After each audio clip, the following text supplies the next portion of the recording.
He knew the hour. Yahushua knew the very minute. He knew the seconds. I will be at the well of water.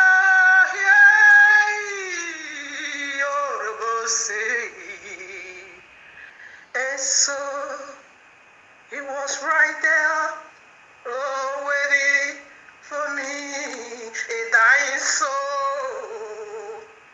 So he was right there, waiting for me, for my soul to be watered, for my spirit to be watered, for my mind, to be watered. Imorobo shanda huma sende kurila bayonde rebuse. Imorobo shanta bule sande himalabasu.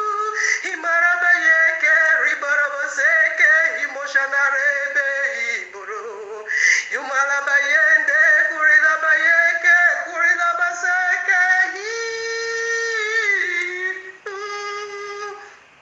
Nerebo seyadabo. Nerebo seyadabo. Oh, Santa Layaho. He knew the hour. He knew the minute. He knew the seconds. And this is my joy. This is my joy. He knew.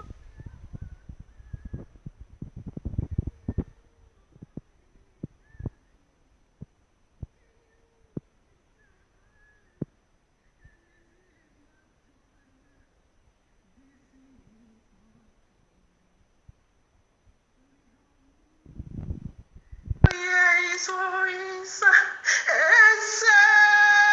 come over you. And he helps me to hear his voice that say, come over to be filled, for you are so empty. Come over to be watered, for you are so dry. Come over to be wet fed, for you are so hungry. And this is my joy. This is my joy. Does he help me to hear his voice and say, come over you. And he helps me to hear his voice that say, come over to be filled, for you are so empty. Come over to be watered, for you are so dry. Come over to be wet fed, for you are so hungry. Oh, Imerebo Yanda, Kurimana Beye, Iboro Seke Buye, Imasatala, Kurila Bayande, Kurila Bayeke, Kurila Baseke. Oh, it's for glory. Oh, thank you, Abba Yehovah, for helping me to hear your voice. He's a voice of thunder. He's the voice of thunder, fire of love, of glory. And my son said, "Is the voice of glory. It is the voice of worship. It is the voice of praise, of praise. Oh, yeah. Oh, Erebo Shantala. Imboroko Shanda, Burilebo Seke, Kurila Bayando, Burise. Imarabayande, Kurila Basondo, Birile Bayanta, Kurila Baye.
maraboda kurila bayeke sandabo moribolo bosheke burila mayantu durile boseke kurila bayende Yahudim Yazrael Yahudim merabo sekereya Imarabo sundereba Yazrael Imarabo seke yerebo se Imorobo shanda kurila bayende burile moseke ye iborobo seke yande. He knew the moment. Yes, he knew the minute. Yes, he simply knew the hour. The eye will be coming to the well of water.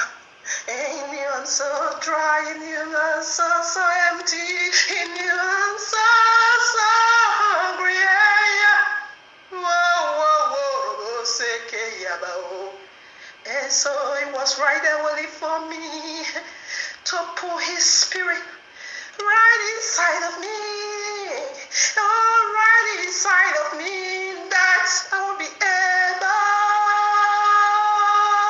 to shout.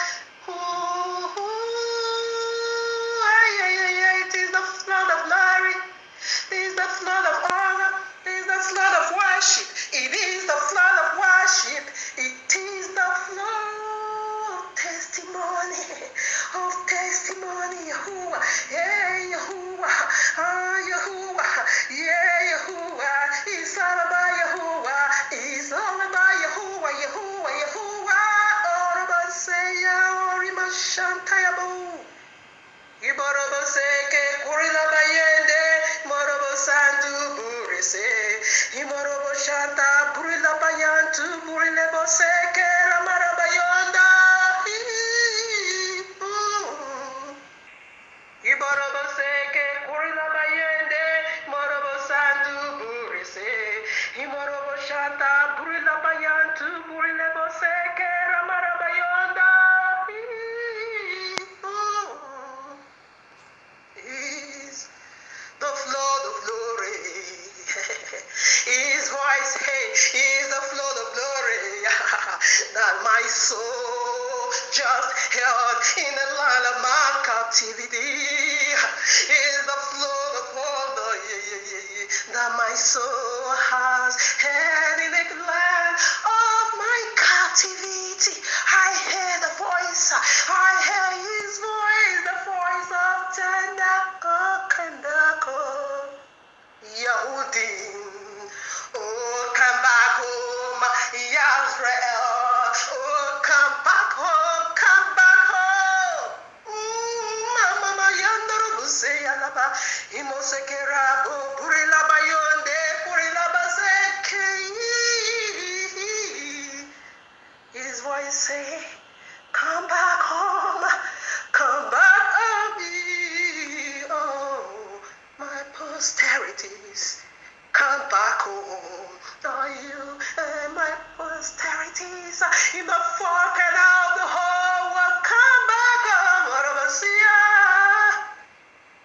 This is what his voice has already said to my, oh my soul.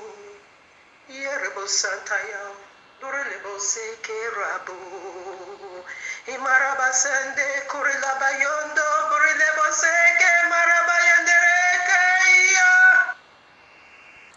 Greetings to the 12 tribes of Yazrael scattered in the four corners of the earth, and to the Gentiles called by the name of Abba Yehovah.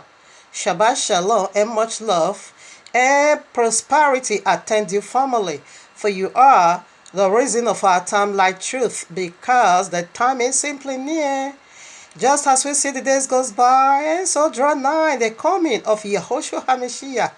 Just as the Malach of Yehovah said unto Yehukanai the Revelator, sealed not the prophecies of this book. And for the time is near, and also near is the time. Just a step to the dark. Exactly what we are doing here, family. Decoding end times prophecies, signs, dreams, in preparing people, body, house, for the returning of King Yahushua HaMashiach, our eternal bridegroom. Oribo Sanda Yaba Yaba.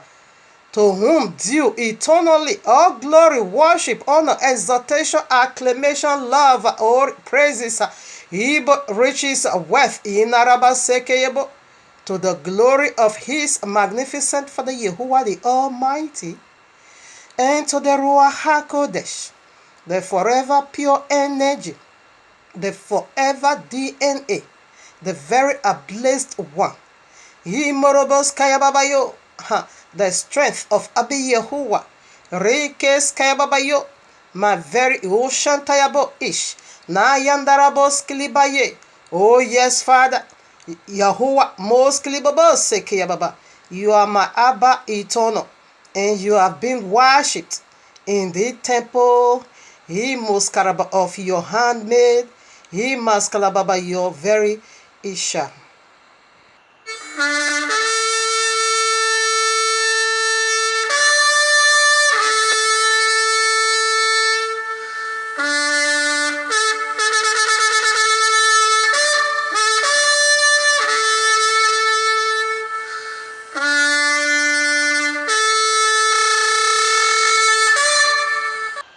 You know, with a voice of trumpet or having the voice of trumpet,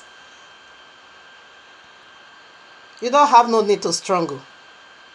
Using the voice of trumpet, that is the very voice of Abba Yahuwah, you struggle at all for nothing. A trumpet is allowed, is awakening, and it calls one's attention.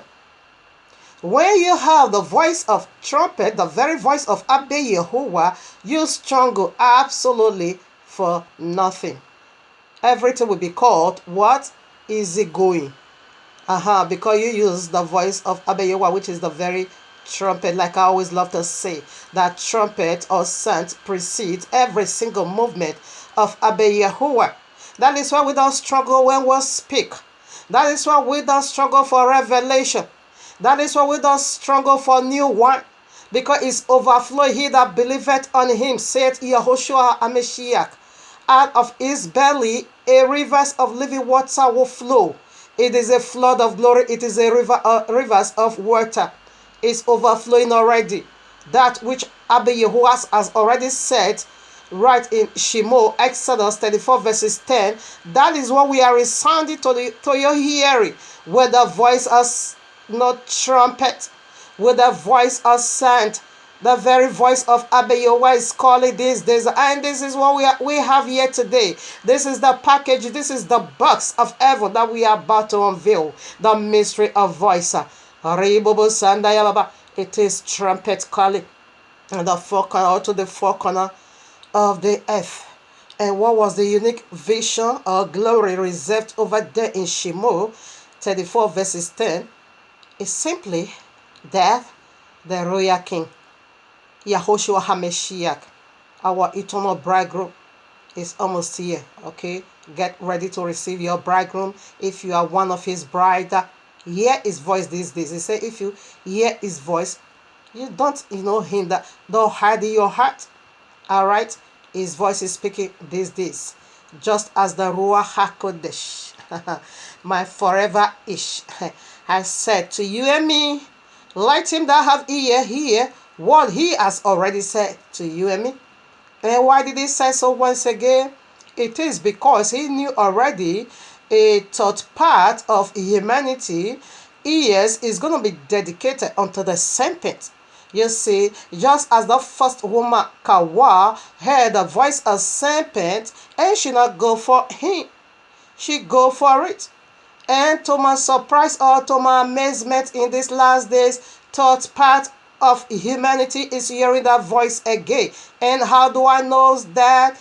It is that the serpent said, or the voice of serpent simply goes this way: I have abolished the law.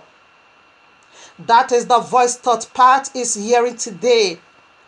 What has been will be again. What has been done will be done again. There is nothing new under this heaven. That voice again today has captured third part of humanity. Okay, that is why you will hear from the Christendom, Jesus abolished the law. That is why you will hear from the Islam, Allah said the royal law is corrupt. In another way, he abolished it also. And come now with Quran. And Christendom come now with what? Babylonia. At least I forgot this.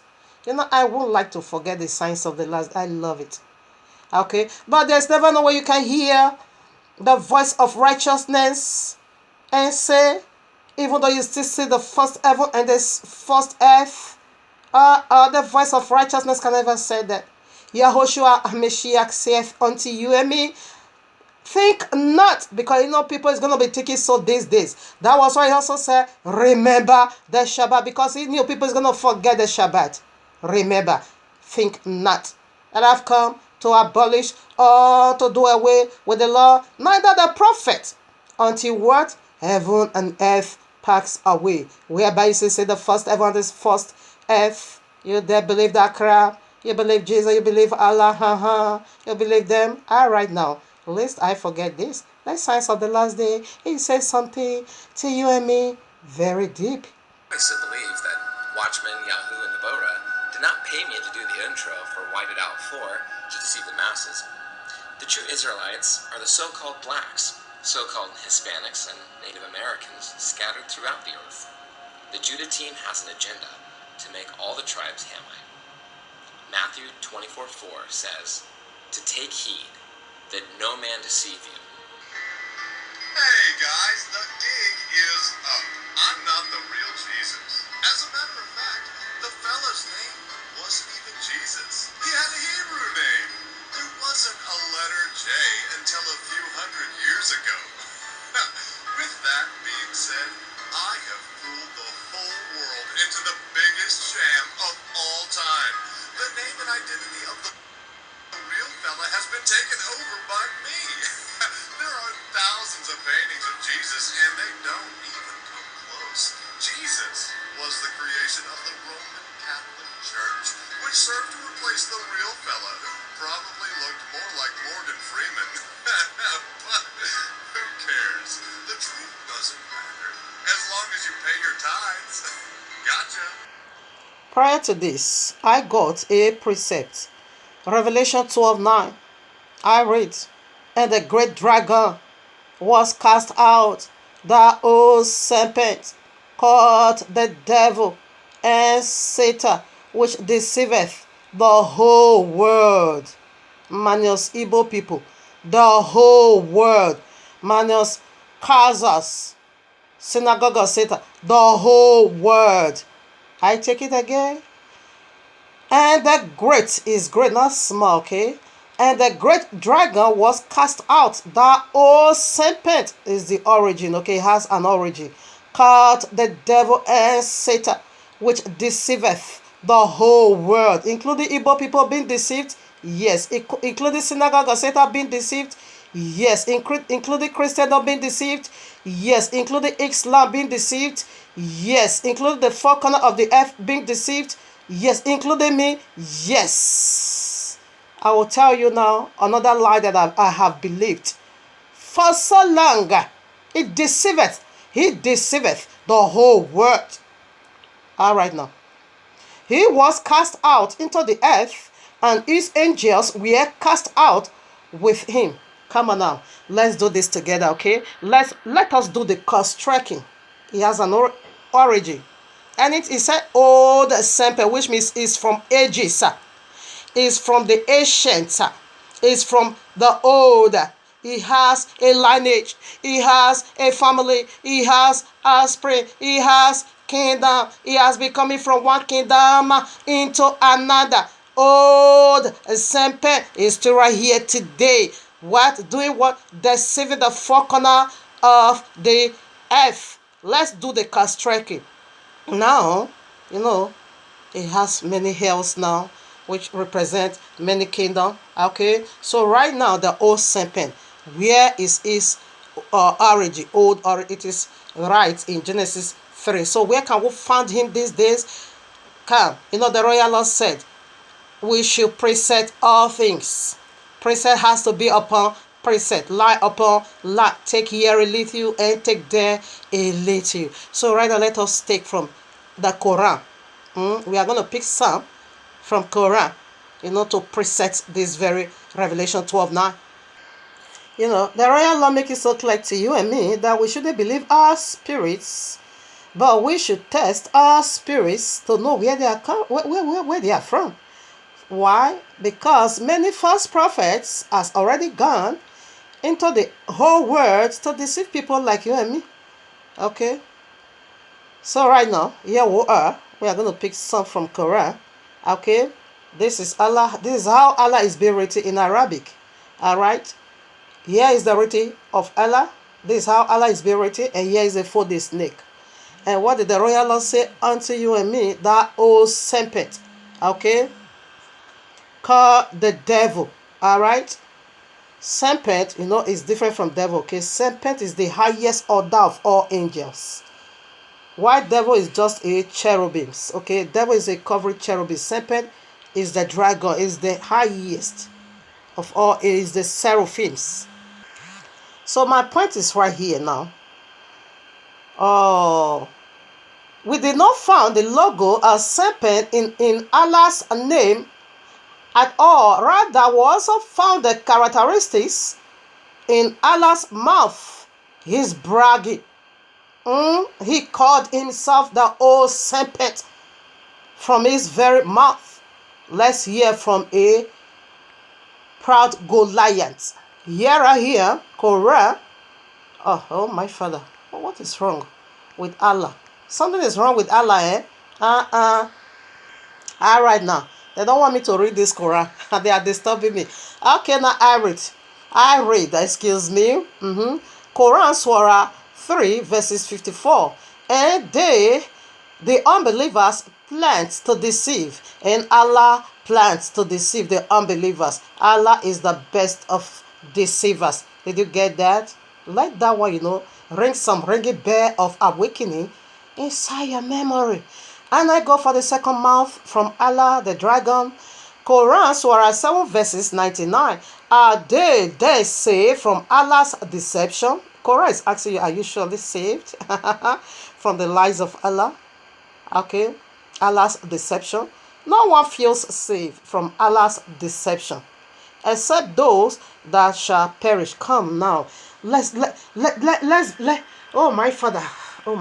Let us calculate something over here. Why should they say, or Quran say, except those that is going to be destroyed or that is going to perish, they are the one that is going to be free from Allah's deception? Did you caught a glimpse over here? Did the revelation cross your mind over here?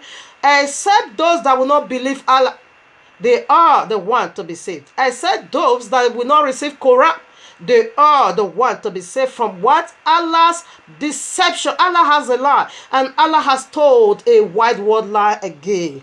It deceiveth the whole world. I'm not going to let the matter rest just like that, okay?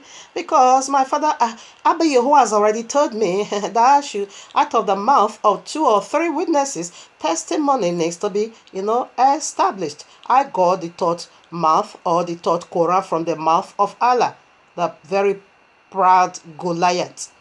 I take it now, Quran 8, Quran Surah 8, verses 30.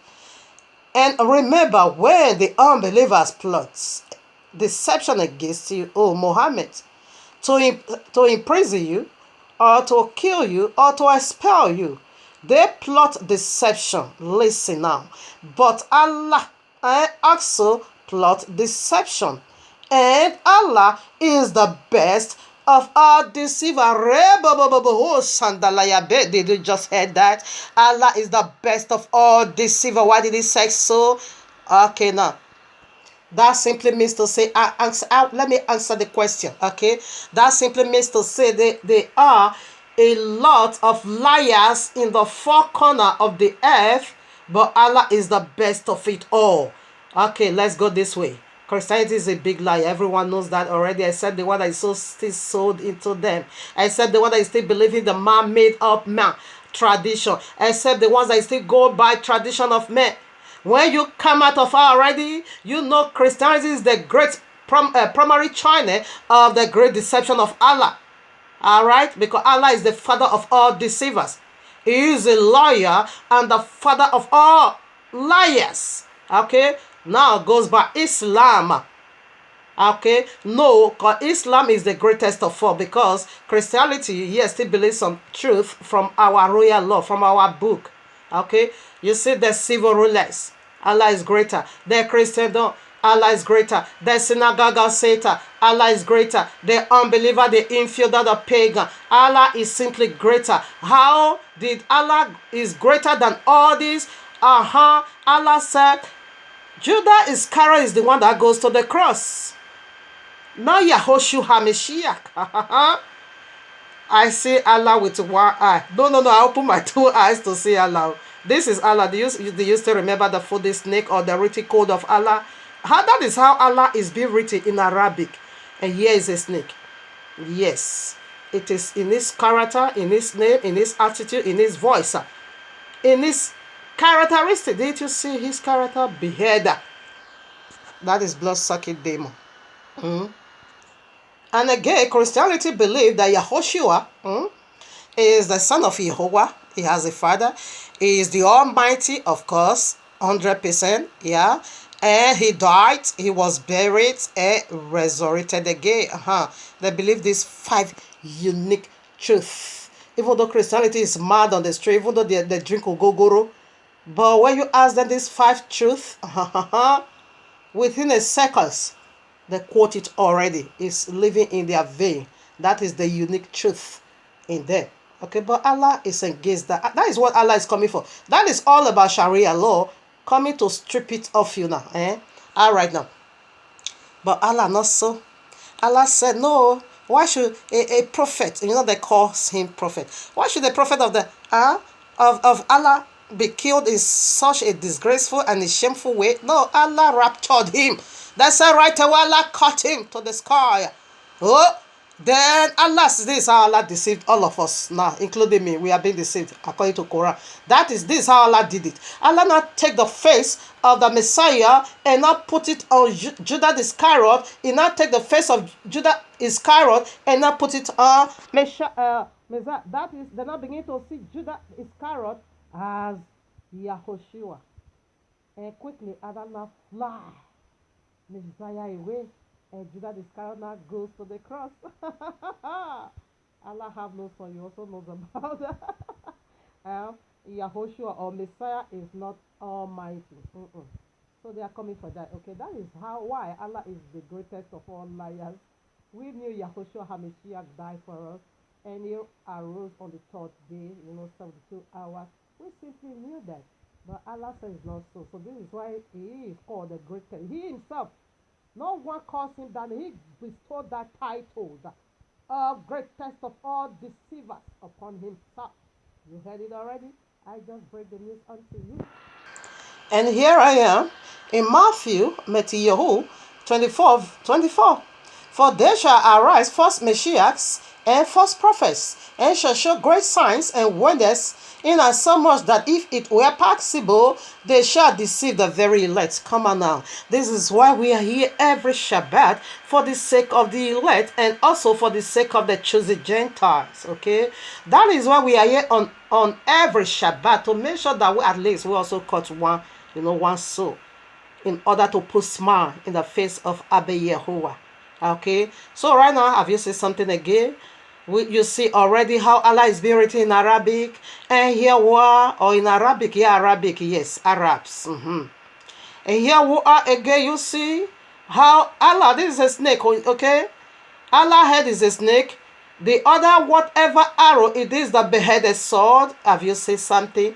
And what did Allah simply means in Yahudieth language? Because I'm coming into this Hebrew now, not too long for now. I'm going to touch on this Hebrew.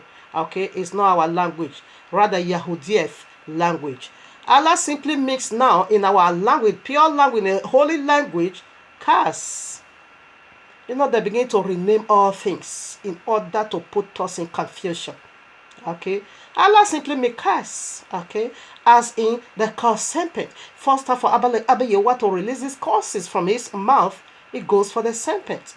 Okay, first time in all history, it goes for the serpent, as in the curse serpent right in Genesis 30:15. And what is Allah going to do? I know people will always give what they have. Allah have curse from Abba Yehovah, therefore he's also going to spread that curse to anyone that come around him, to anyone that play against to anyone that dine with him. And how is he going to do that? That's Sharia law. If you don't receive him, he will curse you. If you don't receive him, he will curse you with temporary pain. That is the beheading, or set you ablaze, or stone you to death. Any infidel, that is the penalty that due them from the very Quran, the mouth of Allah. And if you receive him, that is going to curse you with eternal damnation. What? The link of fire. Allah have curse. Allah himself means curse. And now, and for all eternity, praise goes to Abba Yehovah.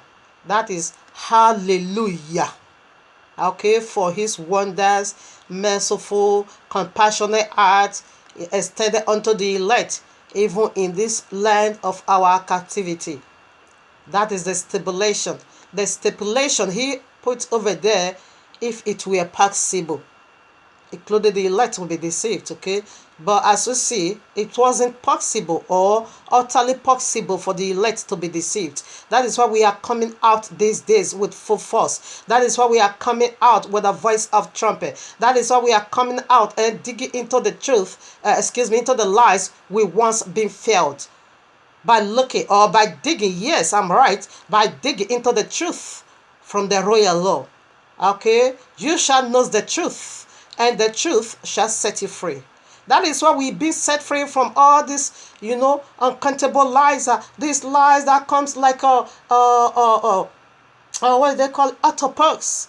That has so many uncountable tentacles that as you talk, you think already you lose yourself from this. Another one is tying you over again. And you think you lose again. Another one is coming over again. You think you are free. Another one is tying you again from the four corner of the, my fellow, the earth.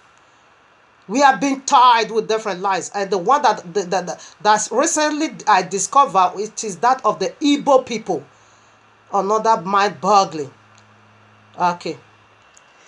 Mishmaker, F people, here we are in the heavenly court room of Abba Yehovah, with this breathful, powerful message titled for you and me, right from the mouth and the heart of Abba Yehovah, for you and me.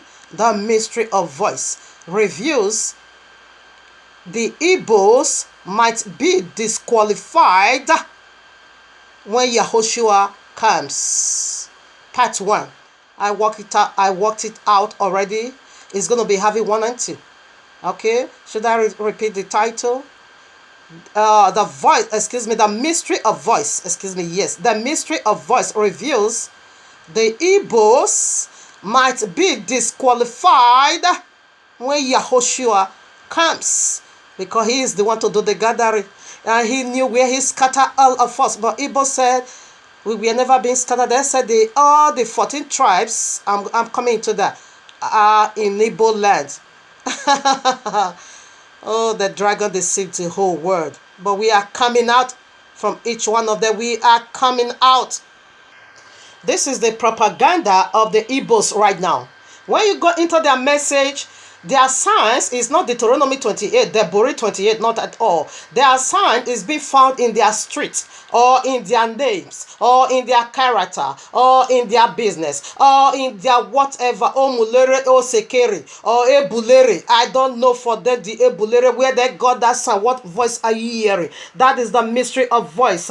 Because in the last day gathering, the royal law simply make it so clear. It is going to be the outpouring of the Spirit, the outpouring of the Ruach HaKodesh, that your sons and your daughters is going to prophesy. Then we are coming into the prophecy Abba Yehovah assigned to you and me, man and woman, in these last days, to begin to prophesy and know who you are, and to begin to come out for Babylon, and begin to come out Oribo Shandaraba from the four corner of the earth. And we are all spreading out as a mighty sea, as a mighty water. No force, no power, no darkness will be able to stop this.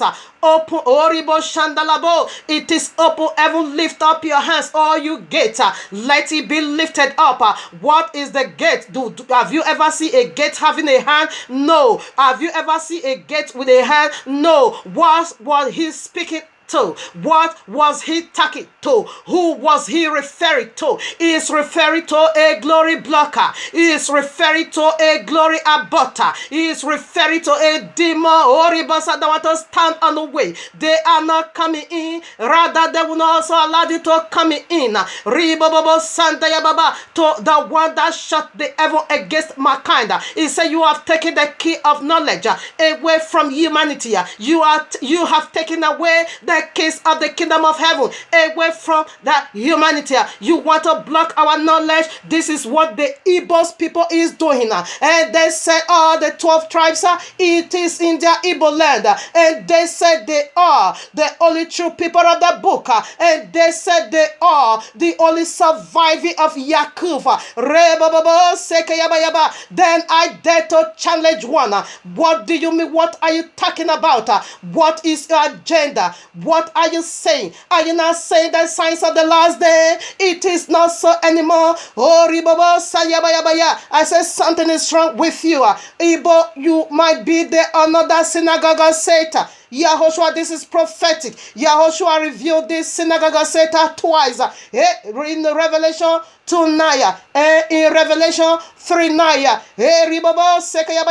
That is what I said to that man. And I said the synagogue, they cause us from Caucasia, the Ashkenazi tribe that occupied the land today. I said the first rebuke from Yahushua HaMashiach, Revelation 2:9 goes for them. I said now I begin to come into the second synagogue of Satan, which are the Igbos.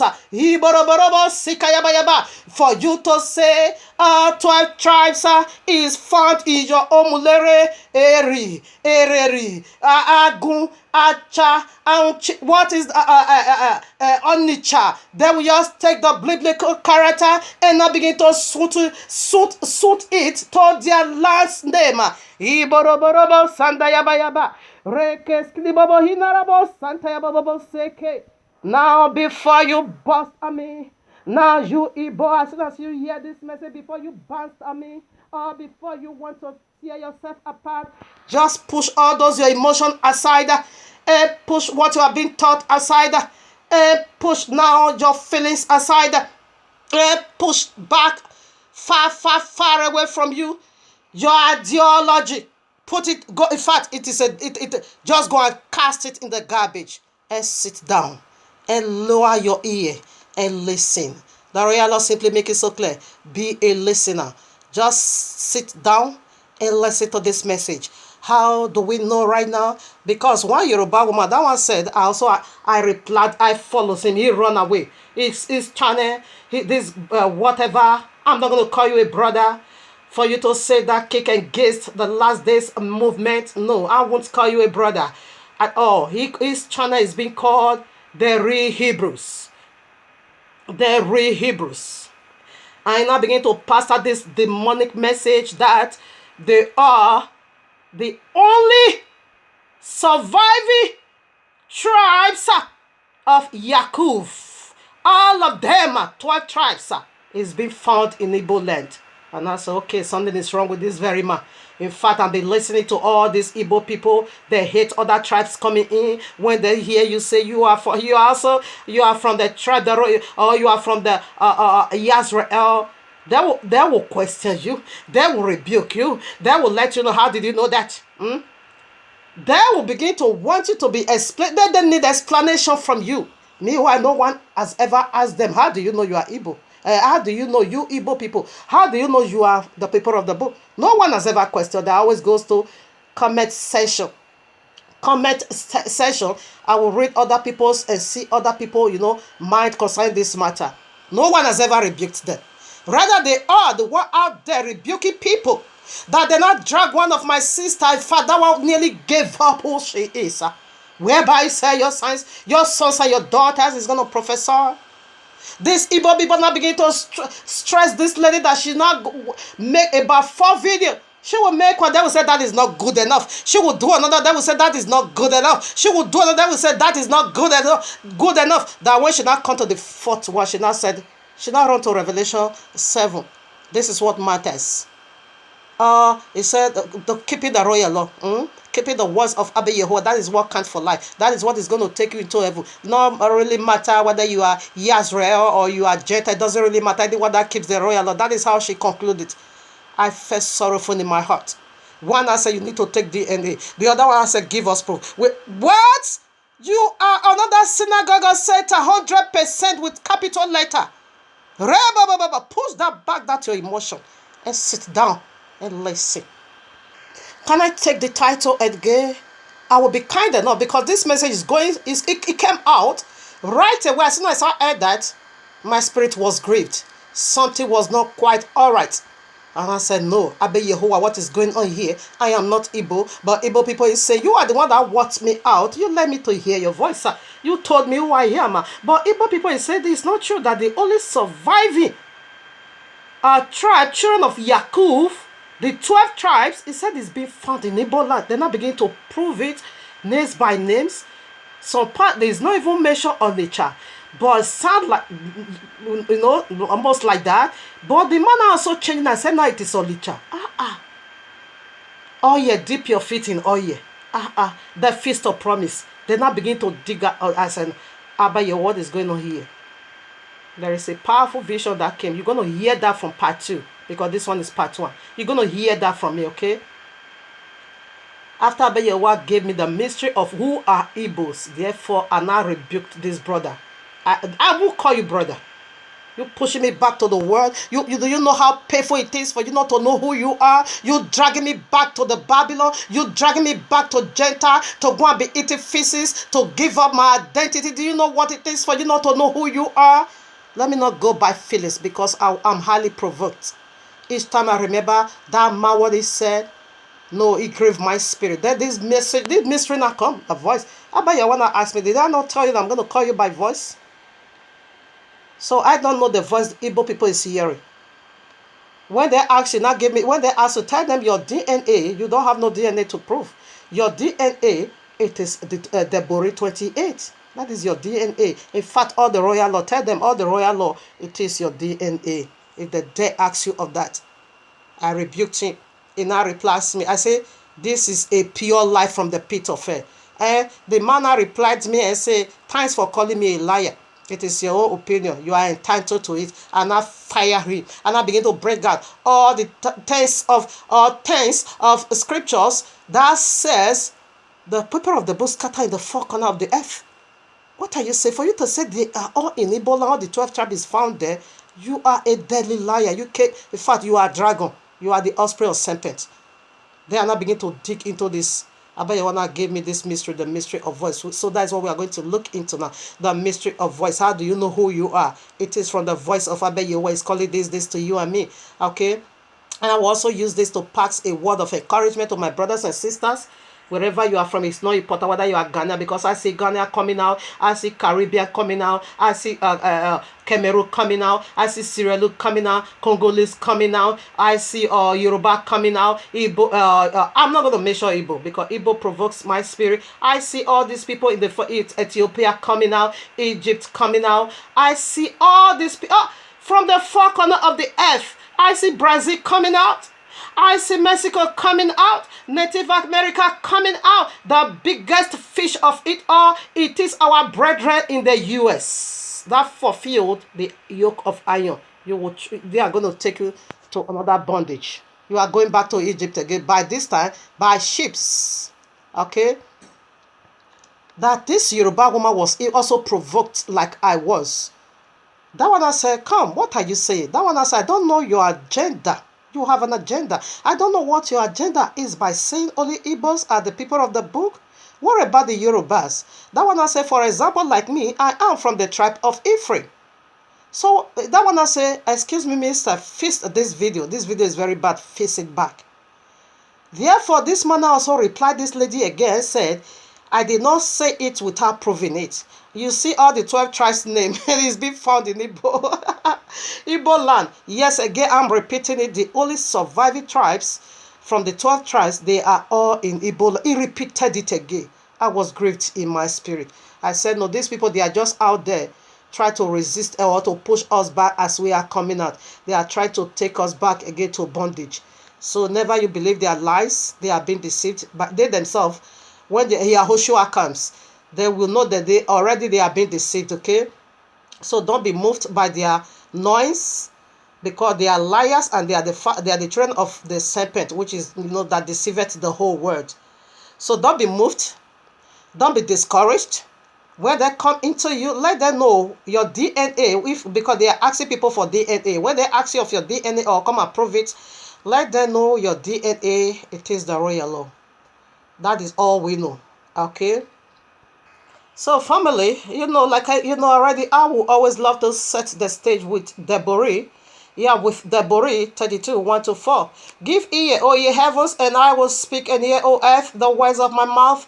My doctrine shall drop as the rain, my speech shall distill as the dew, as the small rain upon the tender herb, and as the showers upon the grass, because I will publish the name of Abba Yehovah. Yes, that is what I'm doing over here.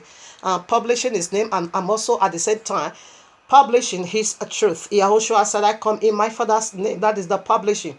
Because I will publish the name of Abba Yehovah. Ascribe ye greatness unto our Elohim. He is the rock. His work is perfect, for all his ways are judgment. A Elohim of truth, and without iniquity.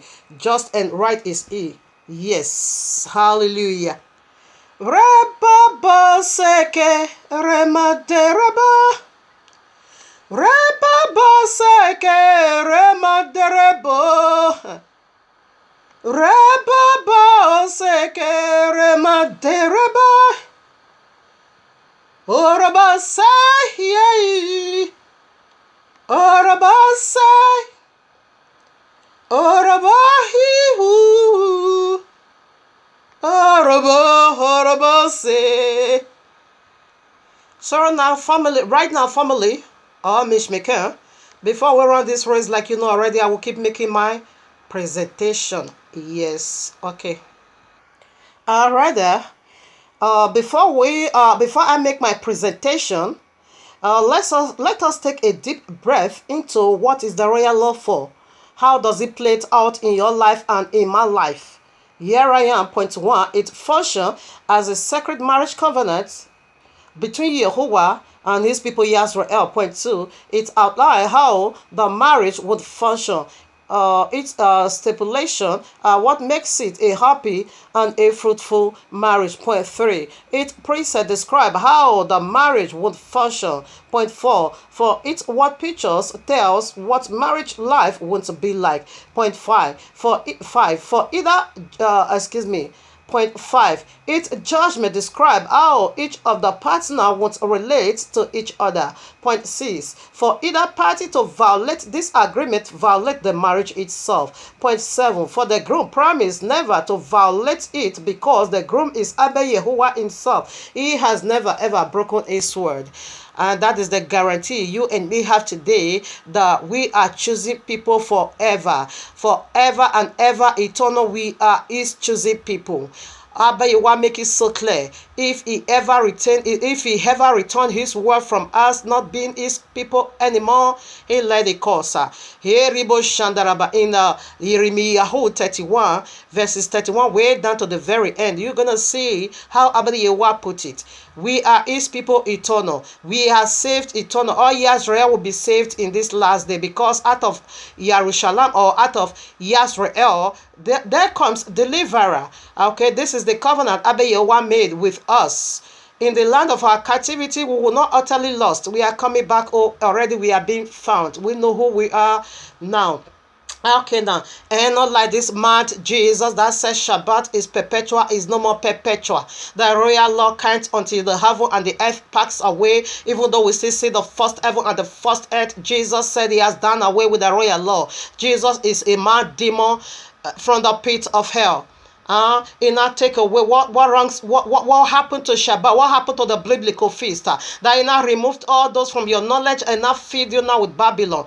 Yes, that is the Deborah 28 courses. You're going to be serving God's Elwood. We will come into that more in part 2, because that is the point in part 2. But I'm going to do all my possible best to see today I established all these 5 alphabet in just one clip, part 1. I'm going to do that by His grace, so that part 2 I will not take the 5 points, because we also have 5 points, okay, in part 2. That will be done next week Shabbat. I've said this, or with this being said, I will keep making my presentation. Abba Yahweh reveals to redeem. This is rather Yud He Wah He warning from above, just like that of FBI warning.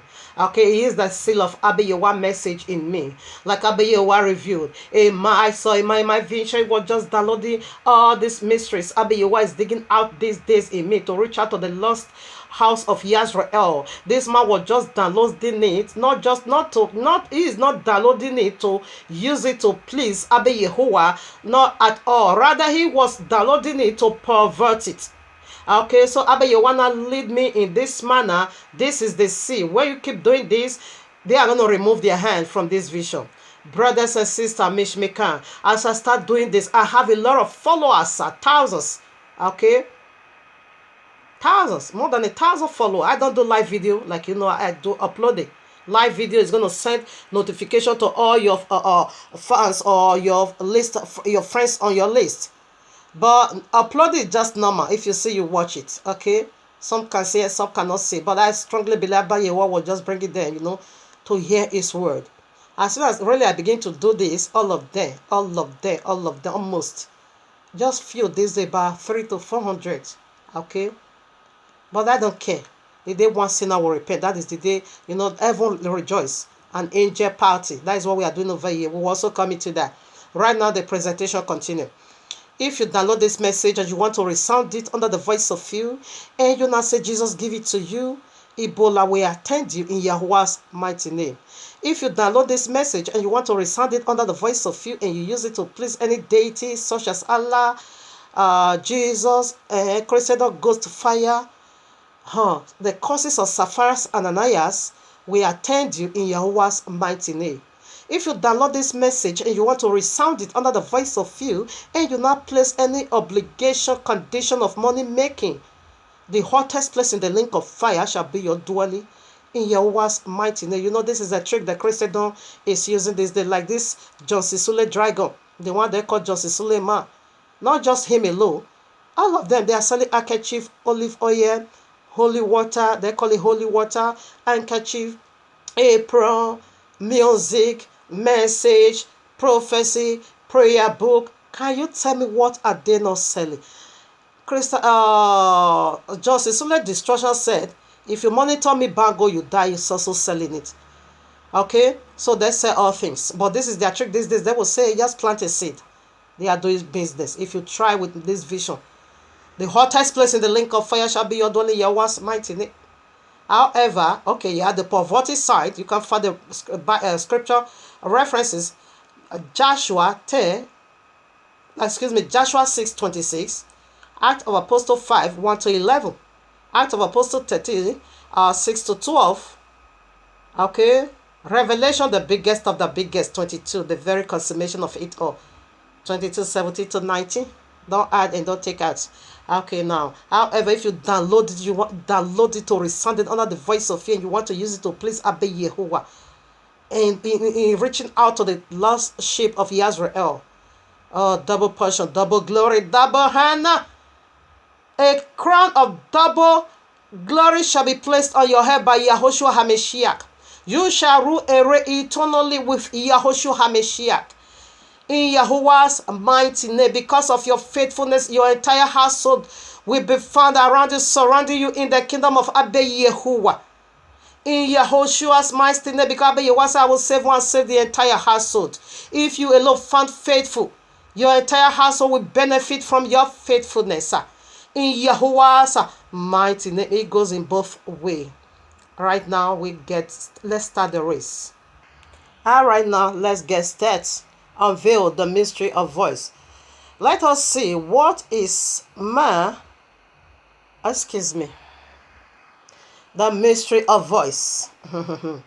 Outstanding vision. Extraordinary mystery. A vastness vision. A soul healing vision. Eternal joy vision for the elect that's scattered in the four corners of the earth. A vision set upon the cloud. All ears, all mouth, all eyes must see. Okay.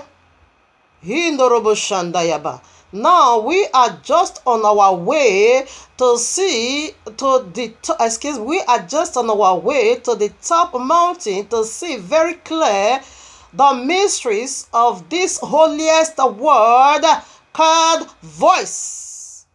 Abba Yehovah has never left himself without testimony or without a word. His word burns within us. Prophet Jeremiah said, if I said I'm not going to speak his word, he said it burns like a fire within me. It's just like a fire. I will not be doing this, especially exposing who is the Igbos. I want it. I will have just said salvation is personal, but it burns in my heart. Therefore, I need to spew it out. Just as the man said, you can spew out any nonsense you want to spew out. It is in your power to do that. Okay, that one brother also from the US was also asked him, what are you saying? He said, like me, I am from the tribe of Yehudim. We came over here by ship. I live in the US. So what are you now saying, that the Africa America, they are also being disqualified by you? It is outrageous. Really, when you listen to some of this Igbo madness, is so outrageous. In fact, it will provoke your spirit. It means provocation. He have never left himself without testimony. Testimony. This is the pure and uninterrupted testimony. Unmeasurable testimony. He chose and used the weak things of this word to fool the stronger. And Abiyo watches, the foolish things in the eyes of men to fool the wiser. This is another dancing on the dragon's head vision. Aribo Shandayaba, Reboboski Yababayo. He most about dancing on the dragon's head vision. So before we unveil the mystery, I would like to put you into, especially the Igbo people. What did I say the first time? Your emotion needs to go away. Okay, your ideology, your feelings, your thoughts, everything you were being told, fed with, push all of the fat, throw them in the garbage. After you are listening to this message, if you are not convinced, then you can go to the dustbin and pick it up. That is pig or pork returning back to his vomit. Alright, now here I am, Matthew 13. I take it from 11, or I'm going to read just 11. He answered and said unto them, because it is given unto you to know the mysteries of the kingdom of heaven, but to them is not given. So right now we are going to see that mysteries of voice came from heaven. I tell you, if this mysteries wasn't given unto me, I would have been, dissuaded, from this Igbo people's madness. For they are mad. For you to say all the 12 tribes is found in Igbo land, they are all in Igbo land, you are mad, you are possessed. Now the mystery of voice unfolds, unlocked. The first letter alphabet. What is being called? V. Okay, isn't V? What did it go for? What vision came out of it from Abba Yehovah? Vindication vision. Vacate Babylon. All right. I keep telling you, they're not my father. You think I'm joking? It's fully loaded with mysteries unspeakable. So what did the first letter go for? Vindication, vision, vacate Babylon. Okay, Revelation 18. Come out of all my people. This is the vision. What is it using to call? It is a voice. Come, I heard a voice. And the voice said, come out of all my people. And that is the first alphabet. Vindication. Vision. Vacate right now, Babylon. Okay, right now. If you hear his voice, what did he say? What did Tehel saith? Harden not your heart. That is the glory of voice. The first alphabet. What did they go for? Vacate Babylon right now. Vindication, because you are already being vindicated. And how did you know you are being vindicated? It's being passed into your spirit by vision. Apostle Shaul said, I will go for the visions and the revelations of Yehoshua HaMashiach, to know who is Yehoshua HaMashiach. It is by vision these days, of course, not in flesh, vision, vindication. Oribo Shandaya Baba, you are being vindicated. Vision given unto you, vacate Babylon right now. That is the first alphabet. All right, now let us precept, it. I simply told Igbo people that I know who I am. And you are telling me I should go and provide DNA. What? DNA? All right, now, don't worry. We'll see it. Another synagogue of Satan you are. Okay? Here I am, Jeremiah 29, 10 to 11. For thus saith Yahuwah, that after 70 years be accomplished at Babylon, I will visit you. It did not say the name of my father's street is going to visit me. No, Yahuwah himself said, I am the one to visit you, to tell you it's time to vacate Babylon. That is vindication, vision. Vacate Babylon. I will visit you and perform my good works towards you, in causing you to return to this place. For I know the thoughts that I think towards you, saith Yahuwah, thoughts of peace and not of evil, to give you unexpected. Did you get that? Igbo people. Omulere, erere, esekere, agun. That is the voice that visits them. But Abba Yehowa said his own is not so. We see how he said it. After 400 years, I will visit you again. Hey, you vacate Babylon. Get ready. It's time to go home. Here I am. Yehukanai, John 10, verses 16. This is my husband speaking, Yehoshua HaMashiach. I carry his DNA, okay? You are looking for DNA. You wait. I will give it to you, okay? I read now. And other sheep I have, which are not of this fold, them also I must bring, and they will hear my voice. He did not say we are going to hear DP fit in the Igbo land or here. He didn't say we are going to be calling Agulere or Agun. Oh, my father, Igbo, you are being deluded. What voice are we going to hear in the land? Because these sheep, they are not here right now.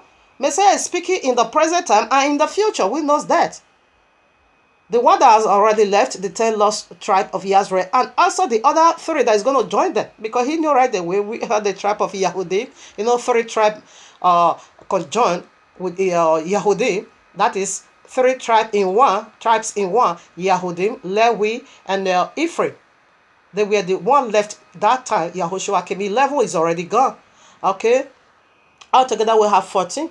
That's what I told that brother. I said, come, right? Let me tell you, it's like, because you said it's 12. No, all the tribes are 14. We got 2 extended tribe from Yusuf. Yusuf, there comes another tribe, Ephraim and Manasseh. So make sure you fix their land again, right, in the land of Igbo, because you make sure, or you fix already the other 12. Make sure you do likewise to the leftover ones. He did not reply to me. I said, okay, now we're also going to tell the 2 witnesses not to come anymore. And since the Igbo people knew who they are, and they knew where the 12 tribes is already, because that is going to be the works of the Ruach HaKodesh also with the 2 witnesses. Since the Igbo said they knew already all the 12 tribes is found, their land, whatever is in Igbo land. Therefore, in a nutshell, what that man was just talking about, they shouldn't look up to any other body that is going to come. Only Igbo. When Ghana comes, shun them that they are fake. When Edo come, bring them that they are fake. When Yoruba come, bring them that. That is what he was just saying. He keep repeating it. When Cameroon come bring them that, have you did this occur to you? If we have not, Edo has a lot of proof also like your madness, but that is not our sign. Our sign, it is the royal law, the Bori 28, the causes. I will address that more in part 2. That is the sign Abayewa said we should be looking for, and so that in order for us to receive deliverance, he did not give us this madness. Igbo, he's bringing out this. What did he say? These sheep, they are not here right now. They are scattered in the four corners of the earth. He said they are going to hear my voice, and there shall be one fold and one shepherd. This is Yahushua speaking. The voice. This is the mystery of voice, okay? Again, here I am. John 5:25. Verily, verily, I say unto you, the hour is coming, and now is, when the dead shall hear the voice of the Son of Yahuwah, and they shall hear, and they that hear shall live. Okay? He speaks his voice that is calling us out. Do you think this massive movement, it is just being done by flesh, or is being done by our desire? This is the movement he speaks about. We are going to hear his voice. Even in the grave, where are we now? In the land of Babylon. Ezekiel 37. We are all dead in another man's land, in the land of Gentile. No breath. But Abayewa keeps sustaining us through the life mention, which is the blood of Yahushua HaMashiach. The dead, we are all in the grave. We lost our identity, we lost our memory. This is how we are dead. But he said we are going to hear this voice right in the grave, right in Babylon, right in this massive graveyard. Speaks of prophet Ezekiel. In Ezekiel 37, as we hear his voice, we are coming out. Horrible Shandaya. Here we are again in Deborah 35-6. This is the voice of gathering. That is what I told that Igbo man. And I said, Igbo, I don't know the voice the Igbo people is hearing anyway. I said the Igbo people, they are not under the last days movement. They are not under the signs of the last days movement. Least I forget this. When you go to Revelation 12:1, what did they say? On one side appeared the sign of the true, a message of Abba Yehovah. What again? Another sign appeared. What was that sign? The signs of dragon. The sign of Abba Yehovah, it is found in Deborah, Deuteronomy 28. And we knew how he's going to do it. And he said, I scattered my people in the four corners of the earth. But what is the second sign that appeared? That is the signs of Igbo we are seeing right now. They said the other tribe, the other part of the country is not included. They are only Igbo. One man also rebuked him and said, you are so small in your mind. Why are you reducing Abayewa to this level? Why are you doing that? He said Igbo is too small to carry the whole 14 tribes. Igbo, they are just too small. We are talking about the four corners of the earth. Abayewa said, why are you? I said, that one I said, you cannot go against the prophecies of the, you can't do that. You can't go against the word of, he got a lot of rebuke, but he also got uncountable thousands of praises. That must be the Igbo people. Anyone that is not Igbo disagree, but the Igbo people, of course, now they say they are unique. You are being deceived. This is how the gathering. This is how the gathering of the last day is. Here I am, Deborah 30, 5-6. And Yahuwah, thy Elohim, will bring thee into the land which thy fathers possessed, and thou shalt possess it. And he shall do good, and multiply thee above thy fathers. And Yahuwah thy Elohim will circumcise. Excuse me, I think. No, I miss it. Okay, now I'm supposed to just read just verse 4. Rather, I was just wasting my time reading other part that is not included. Now I take it. Deborah 30 verses 4. If any of thine be driven out unto the uttermost parts of heaven, from thence will Yahuwah the Elohim gather thee, and from thence will he fetch thee. Did you get that? It said, where Abayewa where he has driven you to the uttermost parts of heaven, the four corners of the earth, and to the uttermost parts of heaven. From thence the gathering will begin. This gathering we are talking about is now, it's a powerful movement. It's a massive movement of Abba Yehoah.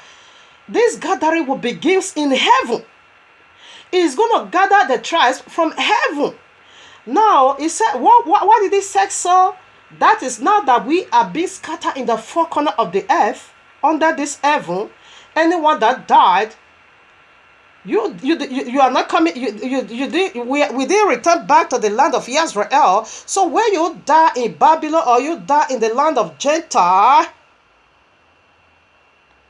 in Jehavrel or Michael, will take you now to heaven. So the gathering now, as Yahushua HaMashiach is coming, he prepared already the one that is in heaven, because there the gathering will begins.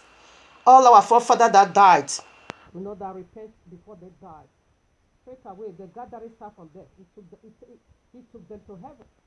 Now, waiting the last days when their Messiah is coming, they will come along with him. Okay?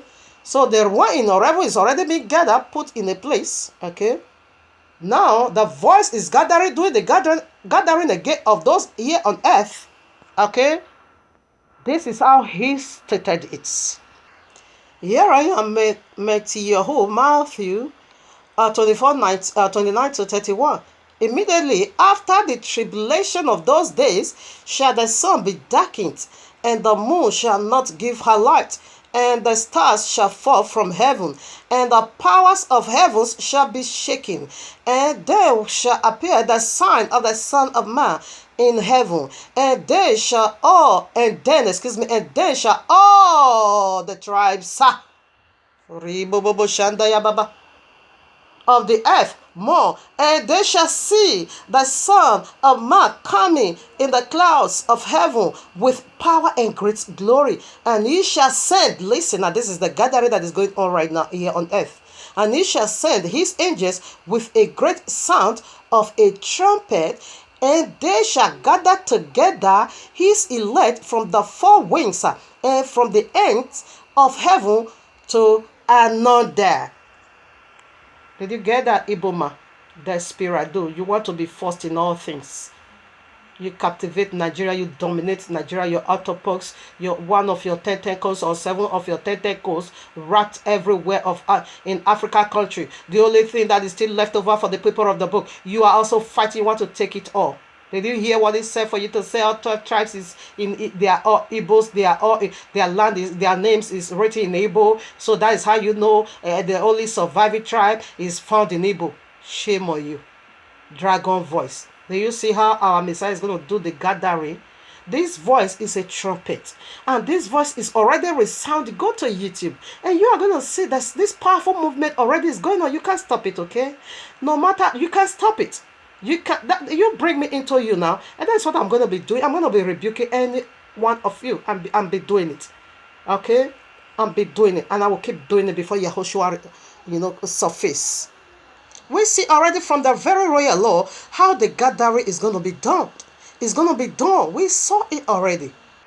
Here I am again, Revelation 1:15.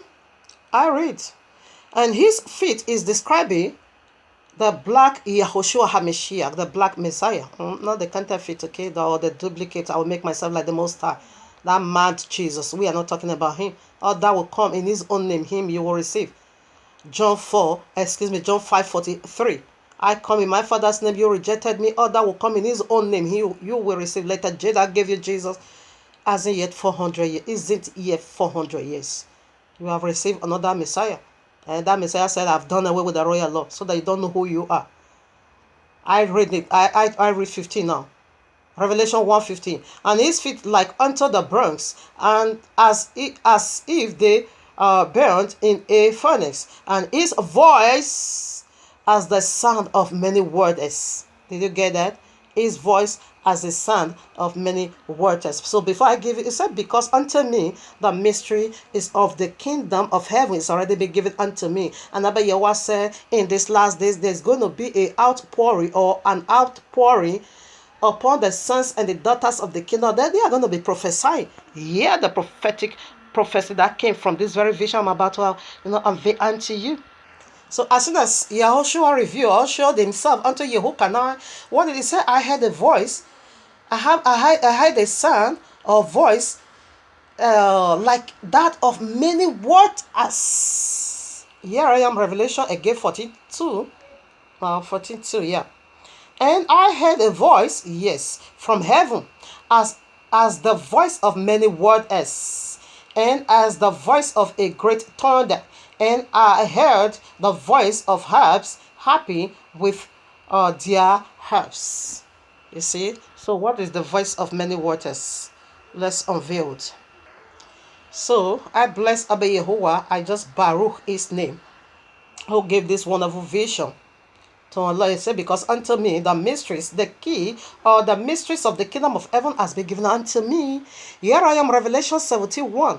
And there came one of the 7 angels which had the 7 vials, and talked with me, saying unto me, come hither, I will show unto thee the judgment of the great whore that sitteth upon many waters.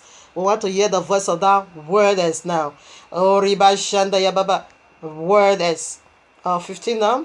And he saith unto me, the waters which thou sawest, where the whore sitteth, are peoples, multitudes, nations, kingdoms. Igbo man or Igbo people, you are being rebuked.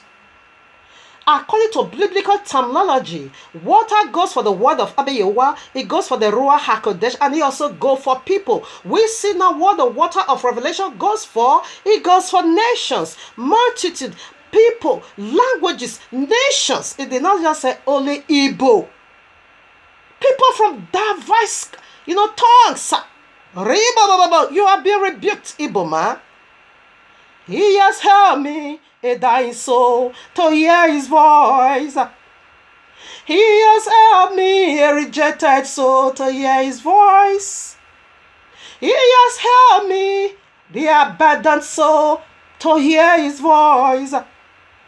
He has helped me to hear his voice. Orabase, yea, Orabase. He has helped me, a dying soul, to hear his voice. Reba seke, reba dereba.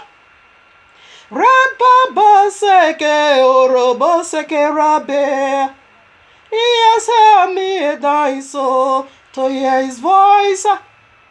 In my suffering, hey, in my pains, in my sorrow, in the land of my captivity,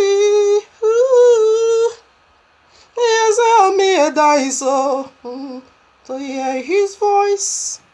Alright, now, here I am. Bereshit 11, I read verses 1, Genesis 11. And the whole earth was of one language and of one speech. And it came to pass, as they journeyed from the east, that they found a place in the land of Shinar, and they dwelt there, whereby Abba Yehovah asked them to scatter. This scattering of a thing, it didn't start with us. Okay? Abba Yehovah says scatter after the flood, because we also committed that the whole world is for us, it's our property. Okay? Now, what happened? These people refused. We will see that more clear in part 2, or see in the end of part 1, this part 1. What happened now? Abba Yehovah gave them different devices of tongues. Okay, they are not here. That is Abba Yehovah says scattered or confusion. Abba Yehovah speaks that language, just one language, heavenly language. Yeah, I can call it tongues. Okay, it's mystery. So when we speak in tongues, we are speaking direct unto heaven, and we are speaking mysteries. Okay, so now Abba Yehovah is the one that gave these devices of tongues, except but one, English. Okay. So what happened now? That is said from every kindred, languages, nations, not multitudes, peoples. This is where the people of the book is being located, in the 4 corners of the earth. Revelation just stated that to you and me. And this is where the harlot seated. Okay, these are the people of the book scattered in the four corners of the earth. Now, when you also go to Acts of Apostles chapter 2, we see the apostles were not speaking tongue. No, they were speaking different languages here on earth. That is why every other part could understand. They are talking, they are praising Yahweh in my own language, and I heard it. Okay? It is a sign of the last days, where the four corners of the earth, where the true people of the book is already being scattered. That now, my progenitor or my ancestors is being scattered, found in a dull land. Yahweh is communicating with me in a dull language. The one that is being scattered in Yoruba land, Yahweh is communicating with them in the Yoruba language. The one that is being scattered in Ghana, Yahweh is also communicating with them, or Yahushua, or the Ruach HaKodesh, or the angels. We are going to see all these characteristics in Ashanti or Ashanti language. The one that is being scattered in Cameroon, they are also speaking Cameroon unto them. This is the because this voice that came in Genesis or Bereshit 11 is never been done by Sempen. It's been done by Abba Yehovah. It gave us the ability, to hear all these languages. So why you not say they are all in Igbo? Meanwhile, they are going to be speaking only Igbo language. Anabia, Anomabia. That is what they are going to be speaking. You lied. You told a lie again. An open lie. So family, we are done with just the first alphabet. This is the mystery that came out from, V. That goes for vindication vision or vindicational vision. Vacate Babylon individual. From every tongue, from every kindred, from every nation, from every nations here, and multitude were their kinds. Not only in Igbo, excuse me, liars. Ribo Shanda, you are being rebuked. He Morodo Shanta Baba. He has helped me, a dying soul to hear his voice. Reba seke rebo de reba. Reba seke rebo de rebo. Rima mama mama mama sendeba. Yereba se. Yereba se. Yereba eya. Yereba, he has helped me a dying soul to hear his voice. He has helped me a dying soul to hear his voice. He has helped me a rejected soul to hear his voice. He has helped me the abandoned soul to hear his voice. In my sorrow, in my pains, in my fear, in the land of my captivity, he has helped me, to hear his voice. The O. This one is the heavy igbe, the jiggy jiggy. This one is the this one sweetie my heart. This one make my heart wave, wave, wave, wave, wave. Wave, wave, wave, wave, wave. That is the wave offering. It wave in my heart. The very old, they are all powerful because it is the voice of Abba Yahweh we are talking about, that we are hearing in these last days in the land of our captivity. It is his voice, okay? The mystery of voice reveals the Igbos might be disqualified when Yahushua comes. Part 1. The O is unspeakable. It is the heavy, heavy, the biggie, biggie, the wavy, waving. Don't try this O. I bless you and I baruch your wonderful mighty name, Abba Yehovah. The O, what did it go for? Open heaven. Open heaven. Open heaven. Old things passed away. Old garment rent. He has helped me a dying soul to hear his voice. He has helped me a dying soul to hear his voice. Remember from the very first alphabet, V, we said the gathering, Abba Yahweh said the gathering is going to begin right in heaven. Now the heaven is open already. Open heaven for you and me. Mishmaker, that is scattered in the four corners of the earth. Open heaven is upon you and me. Okay, we know when the heaven was being shut against you and me. And now Abba Yehovah said it's already open through the calling, through the voice of Abba Yehovah.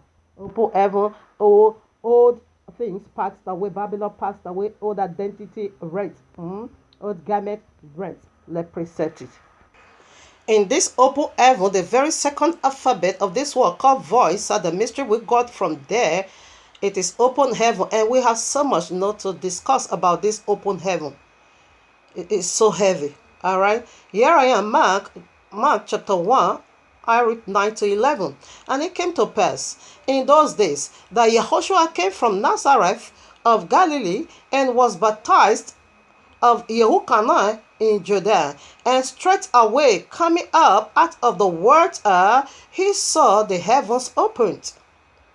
In order for you to do anything biting here on earth, to know who you are, let me be first due to this, prior to this segment, let me be referring let me be referring to it this way. In order for you to know who you are genuinely, heaven needs to be opened. Okay? This is the reality of you and me. He saw a open heaven. He saw the heavens opened, and the ruach like a dove descending upon it. And there come a voice from heaven saying, Thou art my beloved Son, in whom I am well pleased. This is the voice that is speaking to you and me today. You are the son and the daughter of Abba Yehovah. I take delight in you. You are my posterities. That is what Abba Yehovah is saying through his voice to you and me that we heard in the land of our captivity. You see, King Yehoshua, he went down. When he was resurrecting, the voice, speaks to him. We went down. We went down the grave. He said, time will come, and now the time has come. When the dead, those are in the grave, is going to be hearing my voice. When you go to Ezekiel 37, that was again referring to Babylon. Why they were in Babylon? Oh, we are dead. But we are dead, truly died physically, of course not. But spiritually, we were dead. We were in this massive graveyard, the armies of Abba Yehovah. We are being found in the massive graveyard in the land of Babylon. Okay, but a voice spoke. And this is the same voice that is revealing my true identity to me this day. I am the daughter of Zion. I am the daughter of heaven. I am the bride of Yehovah. You telling me I'm not? It is being found in Igbo land. Abba Yehovah said, this is the message. He said, you blasphemed. For you to say all the 12 tribes is in Igbo land. Said that is blasphemy. You blasphemed him. You that man that say your name in YouTube is called Real Hebrew. Say you are a blasphemer. So we went down. Tell me now, is there any seed of any kind that will not go down before you bring out more fruit? Glorious fruits, you need to go down. Our sin took us down, but he's bringing, we are coming up because we repented. So now we are coming up now with powerful movement of Abba Yehovah, with glory, with powerful glory. When you go to Bereshit chapter 1, you're going to see every seed over there is inside of them. And where we are we start from the ground. Okay? So even though they are in the ground, but their seeds still remain in them. So we are down, but our reality, our true identity is still be kept in us or be reserved in heaven. Because it caused the rate for the plant to grow. And Yahushua said, except the seed goes down, it cannot bring more, fruits. So now that we went down, we are resurrected, hearing the voice of Abba Yehovah, heaven be open upon us. What happened? We are going to be bringing out a glorious fruit. A fruit of righteousness, no more sin. Okay? Let's see another open heaven. Revelation 4, I take it from 1. After this, I looked, and behold, a door was opened in heaven. Okay? And the first voice, because voice always goes with open heaven. And the first voice which I heard was as it were a trumpet talking with me, which said, Come up hither. He is the one that is resurrecting us. It makes resurrection. This movement makes a resurrection of the people of the book. When you go to Ezekiel 37, you are going to see over there the man of Yehovah now begin to prophesy. And this come. And the other one come. I think it goes on for 4 good times.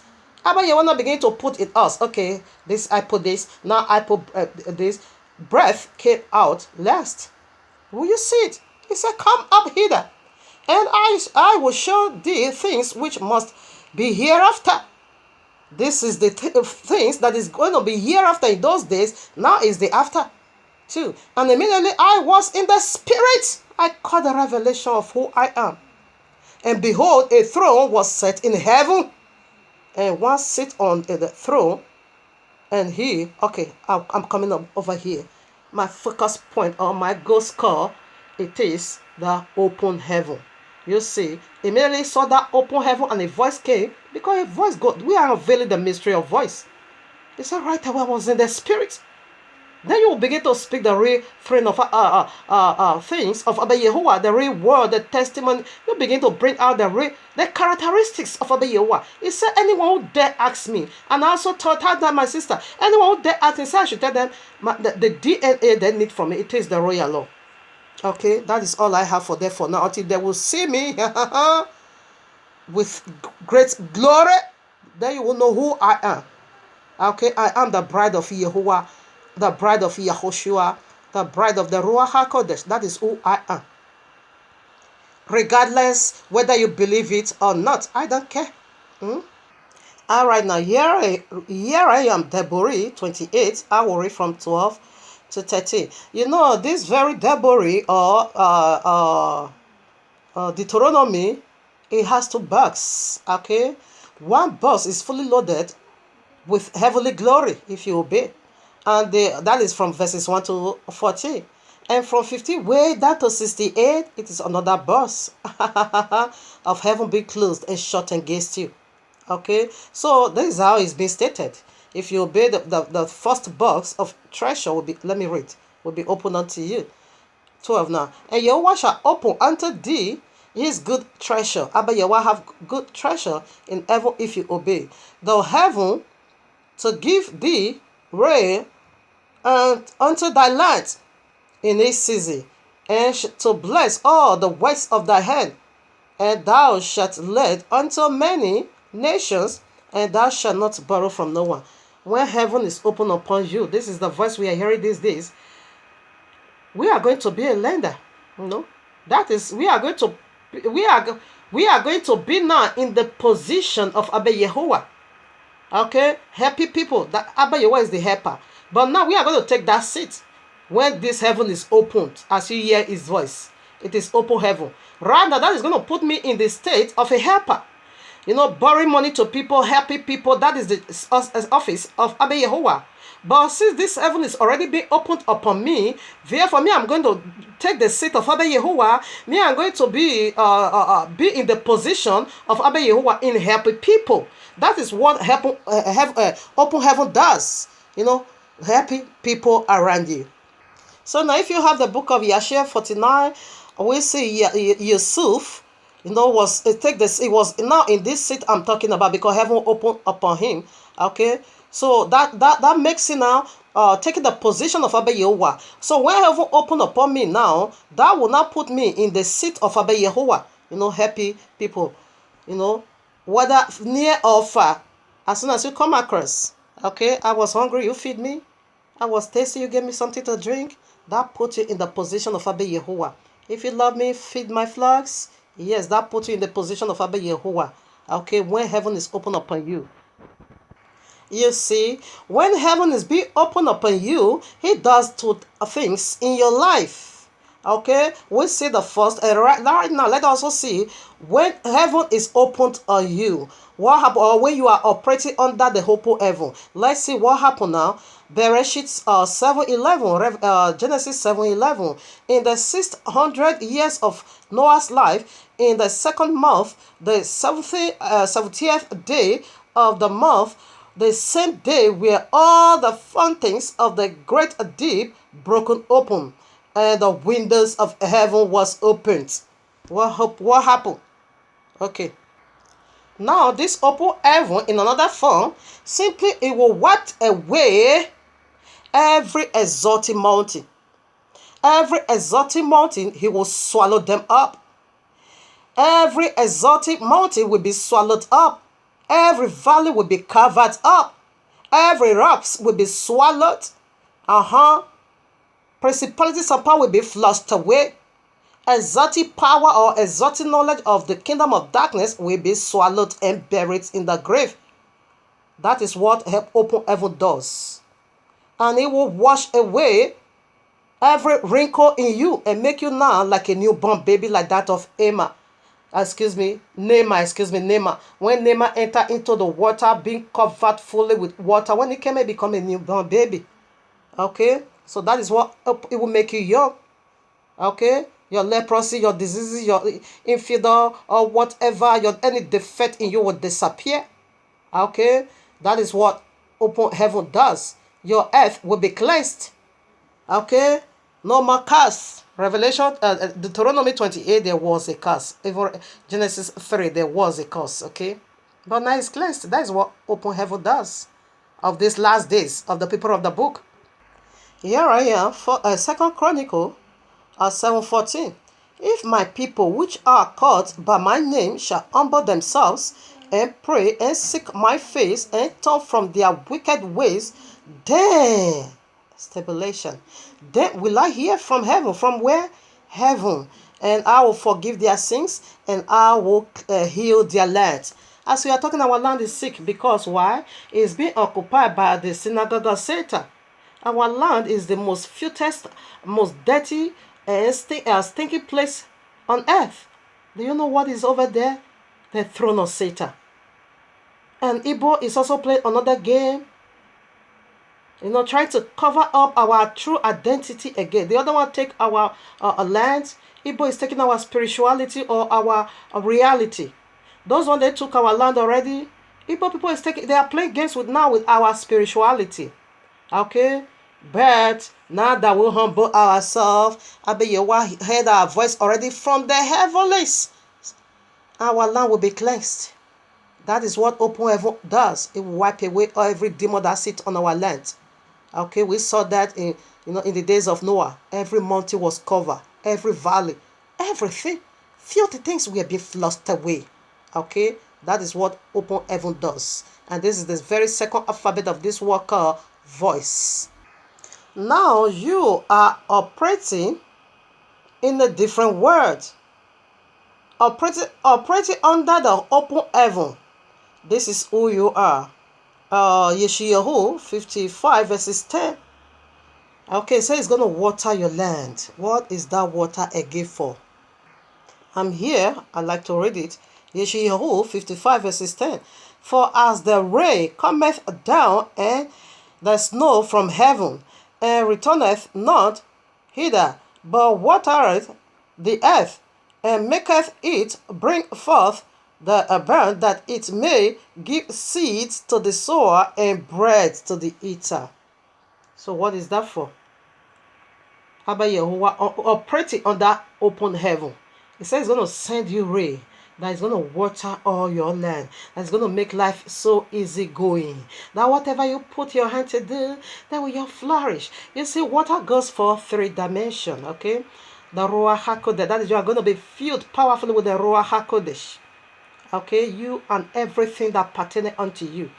And again, the word of Abeyehowa, right away, you are going to be filled with different visions and revelation. Where you study the royal law, as the rain, your land is being watered to make it easy going. Every now and then, you are going to be communicating with heaven. You are being sought into the word of Abeyehowa. Mysteries upon mysteries is going to be overflowing upon you. And it goes for children. Again, it goes for people. Therefore, it goes for people. What is it going to happen? That whatsoever you speak life to, life come into that word. So you are making more progress into the kingdom of Abeyehowa. So you will be winning more souls down to the kingdom of Abeyehowa. That is what water does when it comes into your life. And the other one, seed. Okay, now abundance of children. Every buried places will be filled with children. Surround your table. Okay, now that will be total restoration, total blessing. Again, let's see another category or characteristics of open heaven or operating under the open heaven. How is it? What is it like? We see it already. All right now. Open heaven also makes a gay outpouring of the Ruach HaKodesh to do or to enable you to do what you were unable to do. Act of Apostle 2:17. You see, at first, we don't really know who we are. But in this last day, let me read or stop talking. Act of Apostle 2:17. And it shall come to pass in the last days. This is the day he was talking about over 2,000 years ago or 2,000 years ago. I take it again. And it shall come to pass in the last days, saith Yehovah, I will pour out my spirit upon all flesh, and your sons and your daughters shall prophesy, and your young men shall see visions. That's what we are saying now. And your old men shall dream dreams. And on my servants and on my handmaids, I will pour out in those days of my spirit, and they shall prophesy. And I will show wonders in heaven above, and signs in the earth beneath, blood and fire and vapor of smoke. Thy sun shall be darkened. This is when Yahushua is coming. Coming with the armies of heaven. Coming with the tribe of Yehudim first, because the tenth of Yehudim shall be saved first. This is where we are not going to see this sign. All right, now, to my knowledge, I prove it always, and always again. Yahushua have 3 different kinds of appearance in the royal law. When you go to John chapter 20, you are going to see his ascension was secret. And when he also descended, it was secret. Who knew about it? Only Maria Magdala. That is his wife. She knew about the ascension. He told her about that secret ascension. I'm going to my father and to your father. I'm going to my Elohim and to your Elohim. Go and tell my brethren where they will meet me in so place.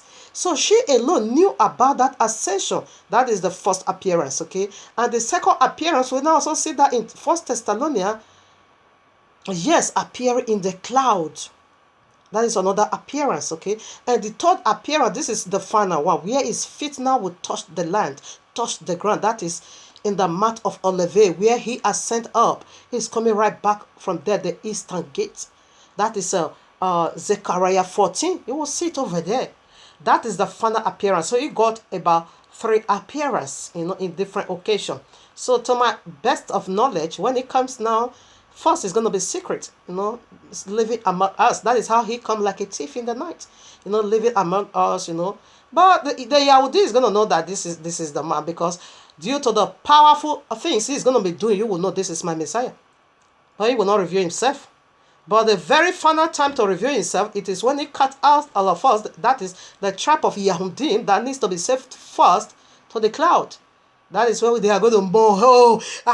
Does my heart not bear this witness within me? My heart was buried this witness within me. That this is not just an ordinary man.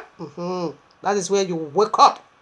When I say it is Anuk again, what I meant is that it is time to turn on the light so that you will be able to see clearly who you are from the voice of Abba Yehovah. So you see from where we just read, Act of Apostle 2:17, this is the power we are receiving in these last days. That is helping us to do those things we were unable to do. We were unable to receive Yahushua HaMashiach. These days we have done it. We were unable to obey the royal law. These days we have done it in the land of our captivity. And not just only man is doing it, but also women. We are all coming out to do those, to give this prophecy, this prophetic word from Abba Yehovah to the nations. It is the both sides.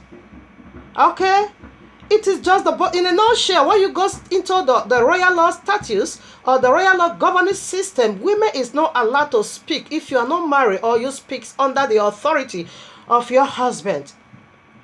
But Abba Yehovah want to make it this way because he knew already the very leftover tribe is also going to be lost again. The 11th tribe is already gone because our tribe is 14. Yahushua only came to make 3. Levi, Yehudi, and Ephraim. The 11 is gone already. So he knew this is how it's going to be done. I'm going to be ministering to my handmaid servants, maid servant, and male and the men. Okay? In doing this gathering, it is all of us, we are in the field. This field is not, you can't find man alone. You're also going to find woman. Because it is the signs of the last days. Okay? This is what the Ruach HaKodesh is doing for you and me now. When we are in desperate moments, longing for clarity of who I am actually. I want to know who I am. Vision about who you are. Word you have never heard. You need to hear a word from Abba Yehovah. Needs to be done under the open heaven. Okay? So right now, let's precept that also. So here I am, Acts of Apostle 10. I take it from 10.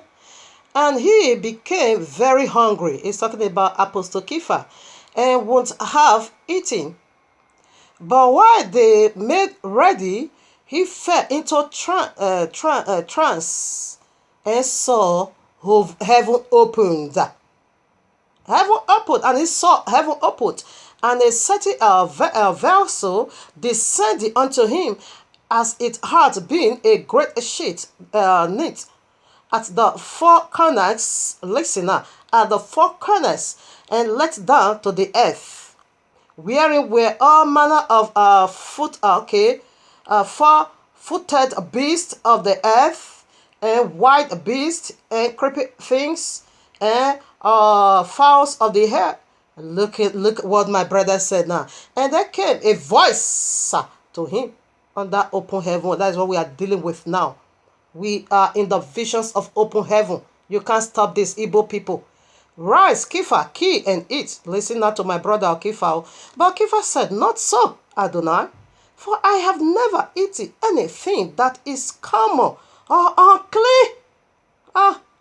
What are you saying? Abba Yehovah said, and the voice spake unto him again the second time, what Yehovah hath cleansed, that is not under common.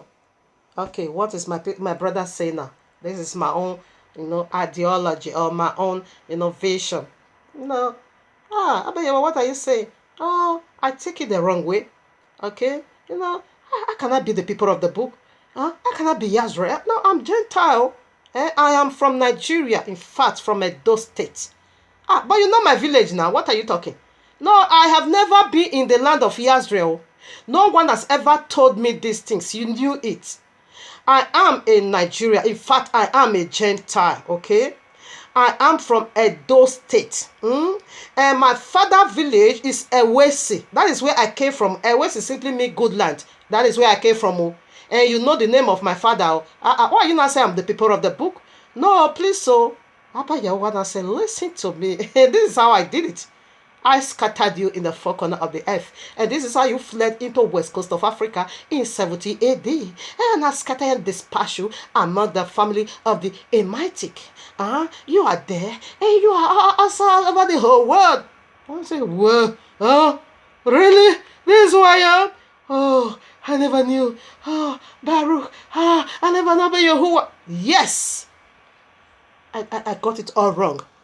All this year, calling myself Gentile, calling myself Nigeria, calling myself Edo. No, I got it all wrong. So when you are under open heaven, it will let you know this is who you are. That thing you are calling unclean is cleansed already. You have been cleansed. I've cleansed your lips, okay? To do my will. Go and speak about. When Abba Yehovah begin to give me song, write song. As I say, what voice do I have to write a song? You don't give me a good voice. You don't see the voice of this. You don't see the voice of that. I was just in this vision. Three of us, we are women. We stood before this guy. You see, this guy was very, very awesome to look upon. We were three women standing before him.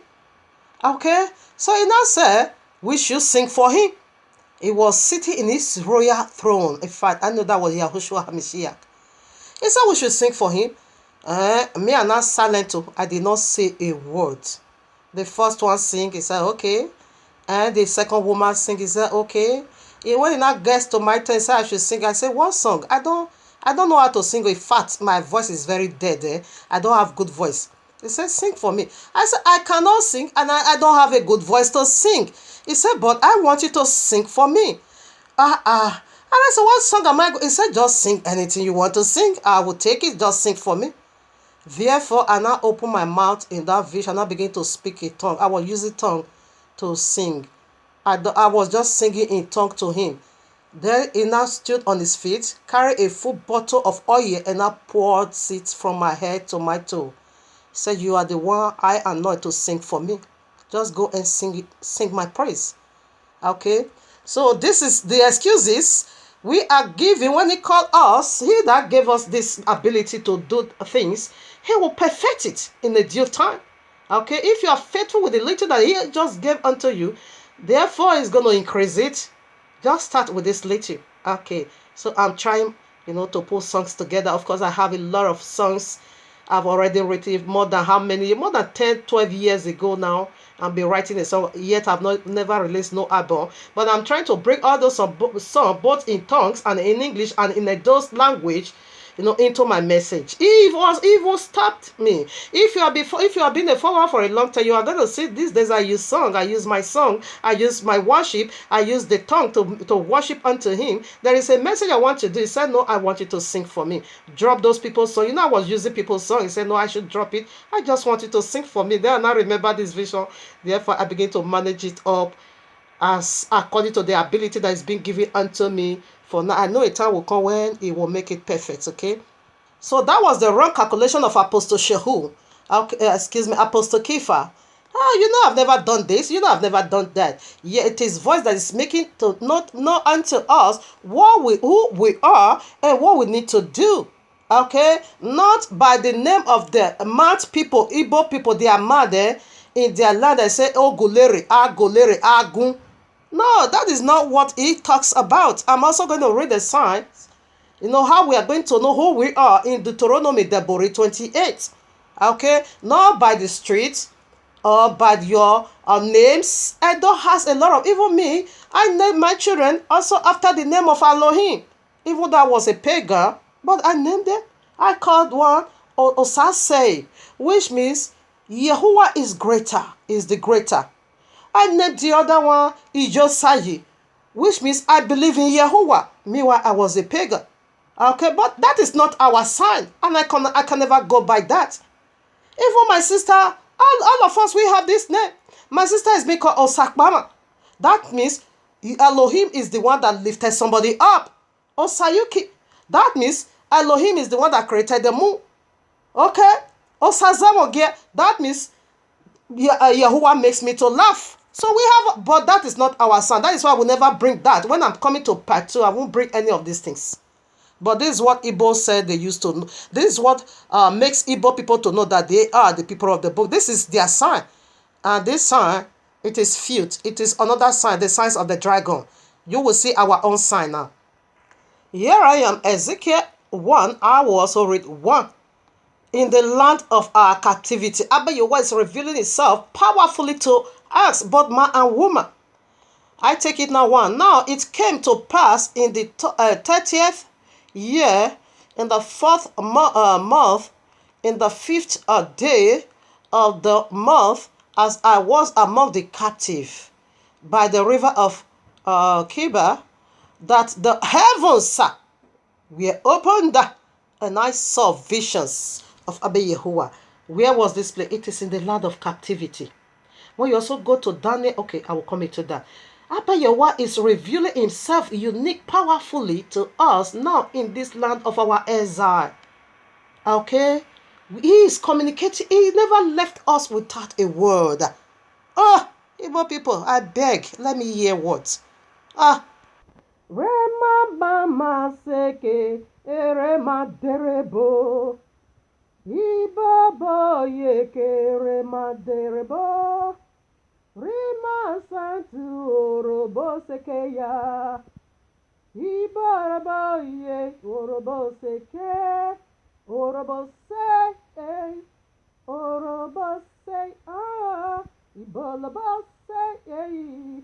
Orobo se. In the land of my captivity, Orobo sakaya bao. In the land of my sorrow, Orobo seke. In the land of Maribo, Shantala de Yero. Mama, mama, mama, dereba, yereba, hey, yereba, yereba, sete, oraba, say, he has helped me, a dying soul to hear his voice. He has helped me, a rejected soul to hear his voice. He has helped me, the abandoned soul to hear his voice.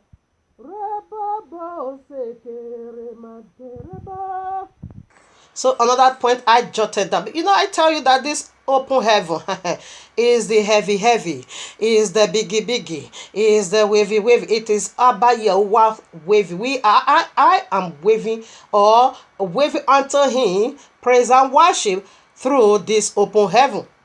So we should wave the wave offering. It is a wave offering unto him because I am his first fruit. Yes, that is who I am. Believe it or not, I don't care. All right, now another point I jotted down. Operating under open heaven. Okay, yeah, I've read that already. Also simply means angelic support in our land of captivity. Operating under open heaven in our land of captivity also means again angelic support. We need their help. All right, now here I am. And John 1:51, angelic support. And he saith, enter him in part 2, or in the last alphabet, we are coming more details about this here in the last alphabet, which is E. And he saith unto me, verily, verily, I say unto you, hereafter. What do we see in Revelation chapter 4? He said this is what is going to take place year after. Then, and then now say after then, this is the year after we are already. Year after ye shall see heaven open. Angelic support. And the angels of Yahweh descending and ascending upon the sons of man. Year after, this is the very moment. Angel is descending and ascending upon us to help us to know who we are. Bringing message from Abba Yehovah, taking from us to Abba Yehovah, and bringing from Abba Yehovah to us in the land of our captivity. Angelic support. Here I am, Acts of Apostle 12, I take it from 7 to 11.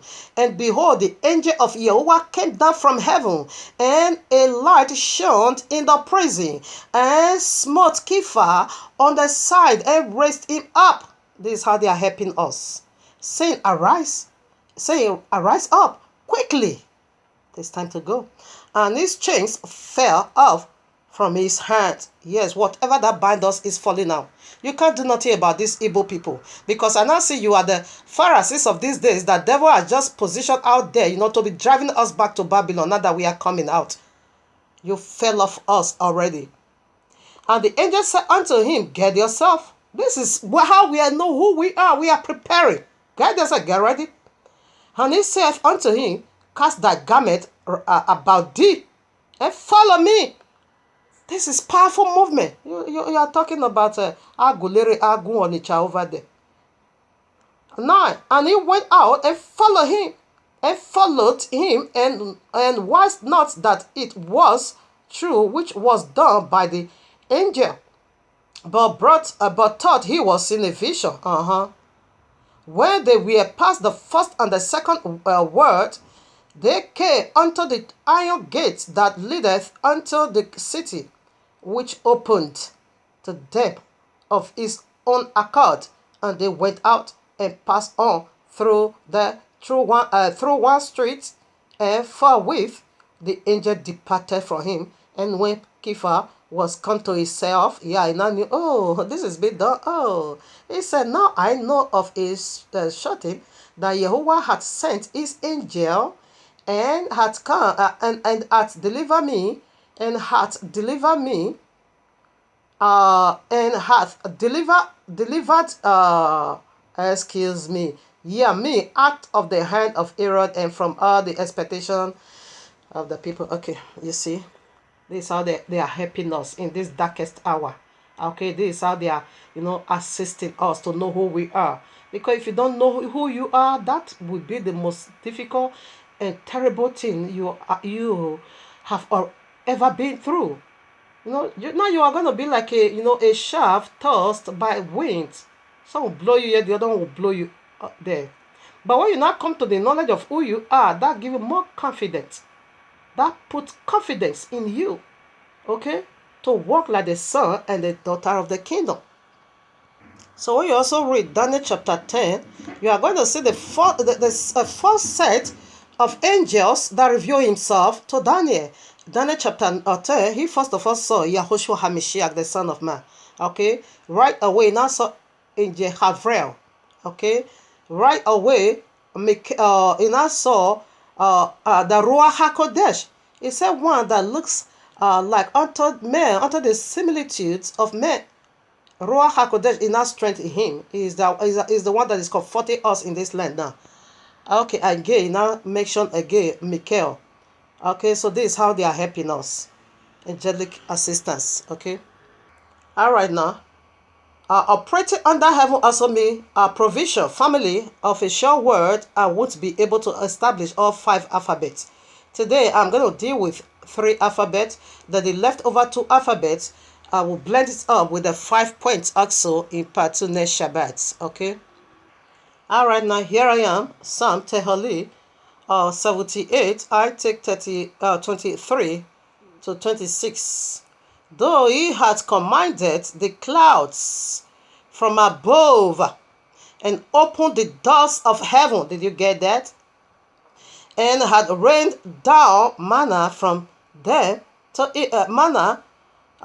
and had rained down manna upon them to eat, and had given them of the corn of heaven.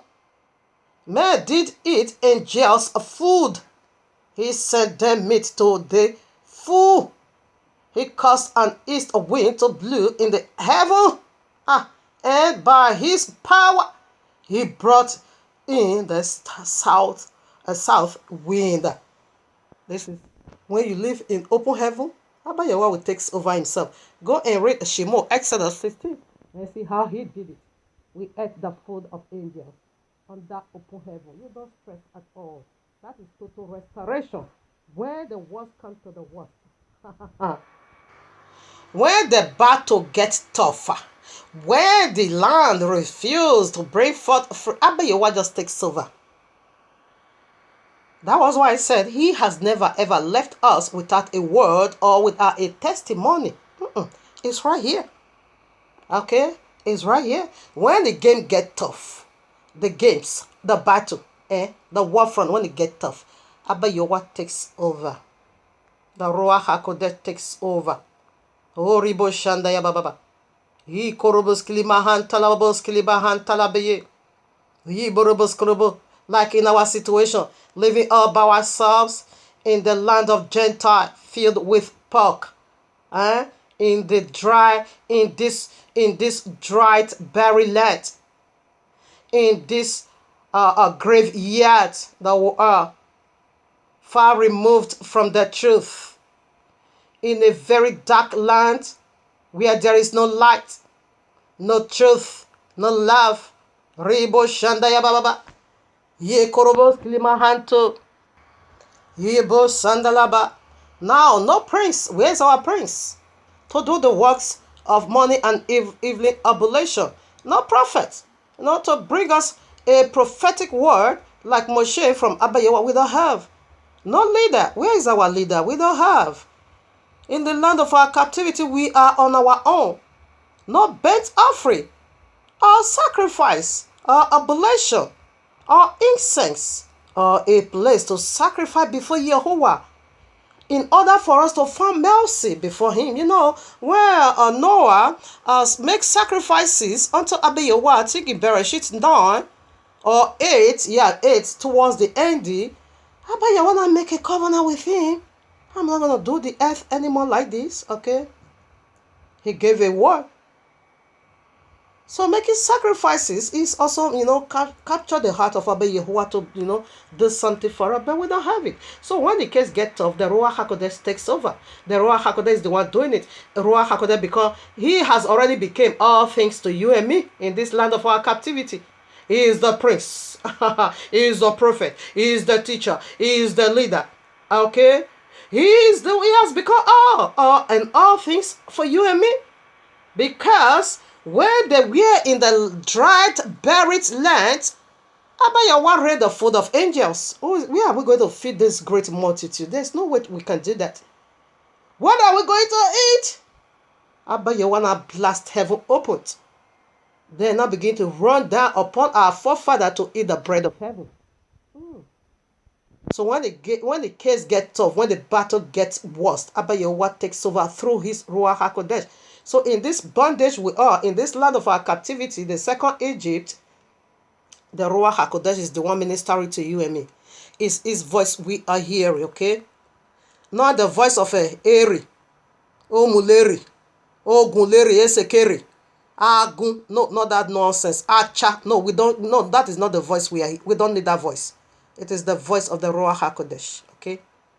So when you go to John chapter 16, you're going to find it out over there. Yahushua said, I'm going to send you the Comforter. And when the Spirit of truth comes, he is going to teach you all things you need to know. Okay? And what is he teaching us? About the knowledge of who we are. About who is Abba Yehovah. And how to get us prepared and ready for this upcoming event. That is what he's teaching us. He's not teaching us Achi, Ogulere, Osekere, Agu. No, he's not teaching us that nonsense. Echuku Emeka. No, he's not teaching us none of those crap. Not at all. Huh? What is your problem, Igbo people? You should have known this matter. It is wide world matter. It is a matter that connects the whole world. It is international. But you are just playing dumb and playing locality over there by you to say all 12 tribes is in the land of Igbo. You are just playing naive, and so you're not acted as a village man that you are. Because this matter is not local. It's not a thing of local. It is international. All eyes feast on this matter. You see how Synagogue of Satan rush over there? They knows about it. Everyone, tell me who did not know about this unique event that is about to occur now. You just, limit and say the other. Everything is in your Igbo land. You are sick, madman. Here I am, Matthew 14, 19 to 21. And he commanded the multitudes to sit down on the grass and took the 5 loaves and the 2 fish. Altogether, what is it? 7. Okay, and looking up to heaven, he blessed and broke and gave the loaves to his disciple, and the disciple, and the disciple to the multitude. Okay, why do I bring this? You see, he commanded the people. That is order. He commanded them sit like this. Okay, in order for this to come. To just sit down. That is what is commanding us today. That is what he has already commanded us in the land of our captivity. This is how we are going to do it. Okay, go by the royal. For me, I never knew anything at all about Deuteronomy 28. I never. I will run away. Because Christianity has already told me that Jesus nailed everything to the cross. Okay? That the royal law is a curse. I never knew nothing about that. Okay? But it is the Ruach HaKodesh through his plenty and direction that led me into that. Wow, I'm not beginning to listen. What is this? I'm not beginning to study. Your reference, I should go and study. Now it is time to study Deuteronomy 28, the place you don't want to look into. Go and study. And now that you know the royal law is not a cause, now that you know the Messiah never abolished the royal law, therefore go into Deuteronomy 28. Why did Jesus say that? Jesus is Allah. This same Jesus is the one that is working in these Igbo people. Okay, for you never to come to the knowledge of the truth, for you never to come to the knowledge of who you are. That was why he said the royal law is a curse, because Deuteronomy actually is a curse for you and me, because why we disobeyed. Deuteronomy have 2 baggages, or 2 luggages, or 2 boxes, full of goodies and full of bad things. If you obey the good, treasure, we see it already will just be open to you. That is what we are still looking into now. Open heaven. We are open his good treasure in heaven for you. But if you don't obey our courses, in part 2, you're going to know what all those courses is. They all represent demon. They were all demon. I'm going to share the vision I saw concerning it in part 2, in order for me to establish 3 alphabets here, so that I conclude it with part 2. So that same bread, it came again in another form through Yahushua, because it is open heaven. 29. And they did all it and were filled, and they took up of the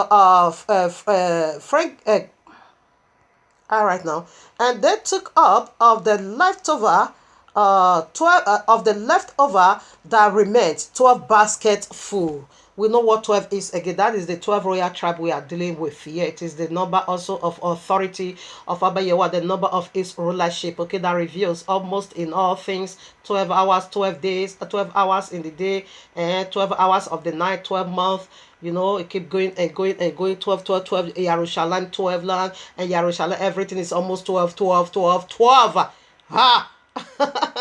Yes, it is a symbol of authority. Okay. And again, in another form, what is bread? Bread in another form also stands for healing of the soul. For the people of the book, it means also healing. It means miracle. It means deliverance.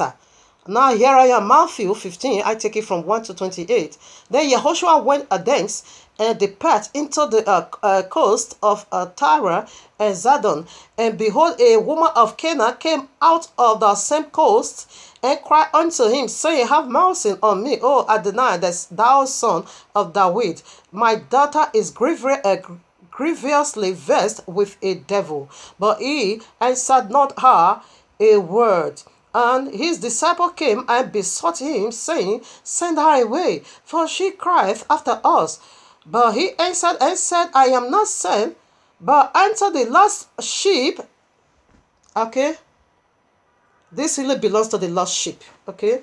Because the one he met there, they were not lost. He's speaking to the one that lost in the four corners of the earth already, and the one that is also going to lost again. That it is their healing. He said, but to the lost sheep of the house of Yisrael, then came she and worshipped him, saying, Adonai, help me. But he answered and said, It is not meant to take the children's bread and to cast it to their dogs. And she said, Truth, Adonai, yet the dogs eat of the crumbs which fall from their master's table. Then Yehoshua answered and said unto her, O woman, great is thy faith, be it unto thee, even as thou will. And her daughter was made whole from that very hour. We see bread also represents healing. It represents deliverance. It represents freedom from the devil's torment. Okay? On that open heaven, we get it all round blessing. Here we are again, Mark 7, 34 to 35. Looking up to heaven, he sighed and saith unto him, Ephphatha, that is, be opened. And straightway his ears were opened, and okay. You see, he looked for him to do wonders, to do miracles. He always look up to heaven. Okay. So I just put this picture for you to know the position we are now and who is taking care of you and me in this land of our Ezra. It is the Ruach HaKodesh. Luke 10, 30 to 35. And Yehoshua answering said, A certain man went down from Jerusalem to Jericho and fell among thieves, which stripped him of his garment and wounded him and depart, leaving him half dead. Okay, now let's establish this. Jerusalem is the presence of Abba Yehowa. Jericho should be the Gentile land, or in Babylon where we are these days. The setting man, it is us, you and me, our father Adam. We are being beaten seriously by thieves, which is the serpent, the devil. That beat, they say, and he left us. It stripped us of our honor, of our garment. We are going to see that more clear in the very last alphabet. And he now left us wounded and living half dead. He took away, he wounded us. That is the pains of suffering we are today in the land of our captivity. He took away our glory. Okay, now leave us now half dead. What is the half dead over there? The half dead simply represent death of the flesh, but not of the spirit. Of the spirit is the full death. The spirit is the full death, and it also represents the second death. which is that of the link of fire. He really beat our forefather Adam and Kawa. He stripped them of their glory. He chased them out of the presence of Abba Yehovah into the land we are today. And the heaven was not be shut against man. Right in Genesis 3. Go and read it all through. He chased them away. That is where we received that serious beating. Okay? That is where he wounded us and leave us half dead. Abba Yehovah not made man to die, but everyone is dying. We are all dying. Even Yahushua has already come, but everyone is dying. He said the gathering is going to begin from heaven. Wherever Abba Yehovah has driven you, you die over there. Fine, no problem, you are going to heaven. But as it is coming back, he will do the gathering from heaven. He said because he will start the gathering from thence. Okay? So that is the half there he left us with. Took away our honor. Who are we being called today? And what name are we being, called today? So that he took away our garment. Our garment simply represent honor, overflowing glory. Okay? He took it away and now gave it out to his children. Gentile is the one ruling right from the very day we lost this glory. And they are still ruling us today. 31 now. And likewise a Levite, listen now. This is the very most amazing part. And likewise a Levite, when he was at the place, came and looked on him and passed by. On the other side, he never helped. So what does that go for? Even though this is Abba Yehovah himself, even though devil beat it, serpent has already wounded you, leave you have death, strip your glory, that is your business. What did Abba Yehovah do? Abba Yehovah never say, oh sorry, so the dragon will deceive you, and you ate. Oh, sorry, my daughter. Sorry, my son. For devil has, serpent has deceived you. He stripped you. I not put my son, my daughter, very sorry. He never did that. He never had no mercy. No mercy. He still went on and declared a decree. You shall be banished from my presence. Okay. You shall die.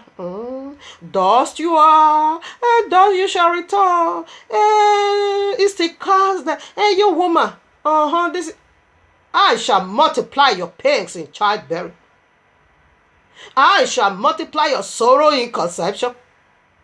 He still went ahead and gave his righteous judgment. He never had no mercy. I don't care. He deceived you. Okay, you wanted not to, but oh, sorry. Because I've already given you instruction. Don't do it. Don't. But you went ahead and you did. You want me to mercy you? It just passed away. You look ahead, so you are still there. Have there. Just be there, okay? He passed his law. He passed his righteous judgments. Okay? He shut his heaven. He kicked you out of his presence. He shut his heaven against you. That was the first Lewi or priest or Levite. Yeah, get what the second one did. Okay. Now. Okay, Levi passed by. Excuse me. Okay, I can still take it this way because the 32 I read already. That was the Levi. The 31 is the prince. Okay. And by chance, there come down a certain prince that way. And when he saw him, he passed by on the other side. Okay. And likewise, a Levite, when he was at the place, came and okay, he also did likewise. Okay, the first we see already that causes took place in Genesis 3. And the second one, it is Deuteronomy 28. That is the priest passed over. I don't care whether devil beat you half dead. It's not his problem. Devil strip your garment. It is not his problem. Devil leave you half dead. It is not his problem. The prince, you look at you and you are still half dead. Okay, sorry. He passed his judgment. That is Abba Yehovah. The second one again did it again. That is Deuteronomy 28. He said you are going to go to Egypt the second time. He releases the curse. Go and read Deuteronomy from 15 way down to 60. It is fully loaded with curses. He did it again. I don't care. You don't want to keep my royal law. Therefore, this is what due you. Okay? He did it again. Now hear the wonderful good news from his judgment that he packs on us in these two different occasions that is really affecting you and me today. But a good Samaritan, as he journeyed, came where he was. And when he saw him, he had compassion on him. That is his son. His son said, Father, I will go and redeem your people. I will redeem them all back unto thee with my blood. Okay? Your heaven that shut against there, it will be open through my blood for them. He stood in a gap for you and me, right in the presence of his father, and say, I will do it. I will take their blames upon myself.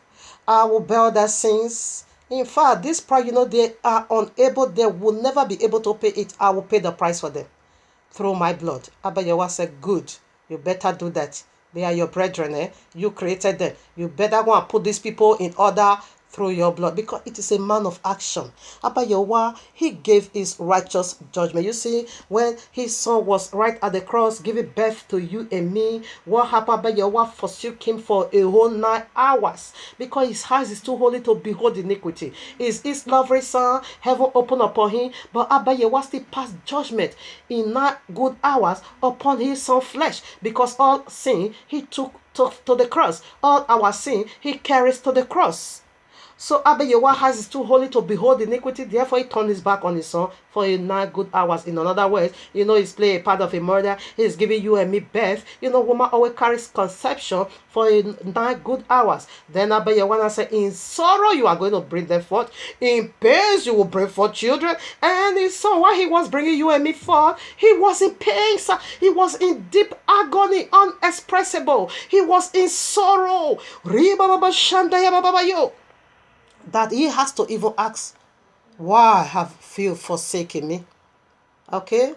Yes, it is prophecy. He is giving birth to you and me. Prophecy has to be fulfilled. 9 hours, 9 months. Bringing forth children in pains and sorrow. Yes, he fulfilled it for you and me. But still, we still regard him nothing. I don't care. I'm not going to accept him. No, I don't want. Take him away. Okay. Pilate, crucify him. Crucify this man. Crucify him. We don't need. Just take him away from our side. We don't need him. We rejected him. He now said, until you say Baruch haba, Baruch haba. Blessed is he that come in the name of Yahweh. You shall see me no more. So that is what we are seeing. We are saying right now. Blessed is Yehoshua HaMashiach, who come in the name of Abba Yehowa. Okay.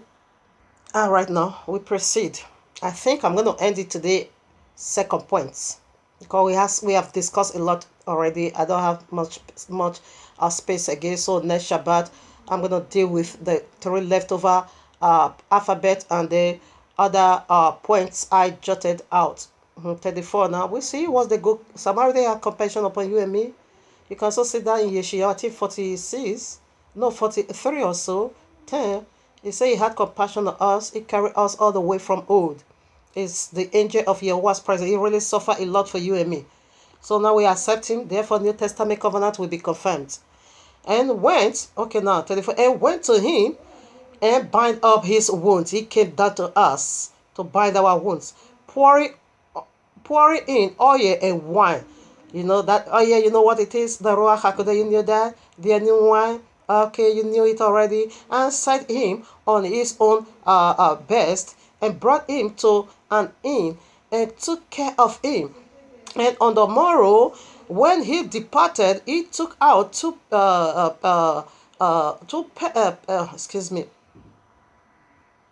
penny and gave them to the host, and said unto him, take care of him, and whatsoever thou spendest more, when I come again, I will repay you. So what is he talking about? If I don't go away, the comforter cannot come. Unless I go away, then I will send you the comforter. And when the comforter comes to you, he's not going to speak of his own accord. Rather, what he takes from me, that is the payment. He will pass it on unto you to take care of you. So right now, in this land of our Ezra, who is taking care of you and me, it is the Ruach HaKodesh. Because the Ruach HaKodesh is doing something powerfully now in the four corners of the earth. That is why the anti-Mashiach is never yet be revealed. When you go to 2 Thessalonians 2, verses 7, you're going to find it over there. Say it was being restrained. The Ruach HaKodesh is pushing back the anti-Messiah. Okay? Because God is gathering together the Ezra of Abba Yehowa to bring them down to their own land. When he's done with this preparation, hell is going to break loose upon every rebellious children. Hell will break loose. Even among the camp of Israel, 2/3 is going away. 2/3 is going to die in Babylon. That is why the gathering is going to begin right from heaven. Okay? right from heaven, because King Yahushua reserved it in this manner for the two-third to die first before he appeared on a cloud. So that the two-third that would die for, that is why he said unto the congregation of Thyatira also, be faithful unto death, I will give you life. Okay, so that he will begin his gathering right from heaven. Those two-thirds that is going to die in Babylon, they are coming right away in the first resurrection. Revelation 20:4-6. So that is why he reserved it. That is why he want the tribulation to first of all take place, for the two-thirds to die in Babylon. From where you die, from thence, he's going to do the gathering. So those two-thirds that is going to die in Babylon, from thence, Abba Yehovah will gather them back to the earth again. That is the first resurrection. As we see in this open heaven. You know, I told you this open heaven is the very, very big. Oh, is the heavy one. You see, it takes more than 1 hour. I wanted to establish the other third alphabet, but there is no space at all. But make sure you listen to part 2. If you are the people of the book. If you are not, as soon as you listen to this message, no, if you are, yet you know not, as soon as you listen to this message, it's going to awaken you. Preparation is going on right now as you and me is talking. You can read on your own Psalm 121. Okay? In conclusion, you can read that on your own. I look up to heaven from where cometh my help. Deuteronomy, here I am, 28:15 where is it? Now, when heaven is being shut against you, that is, you are going to be walking like elephants, but you are going to be eating like an ant. Okay? That is the difference when heaven is being shut.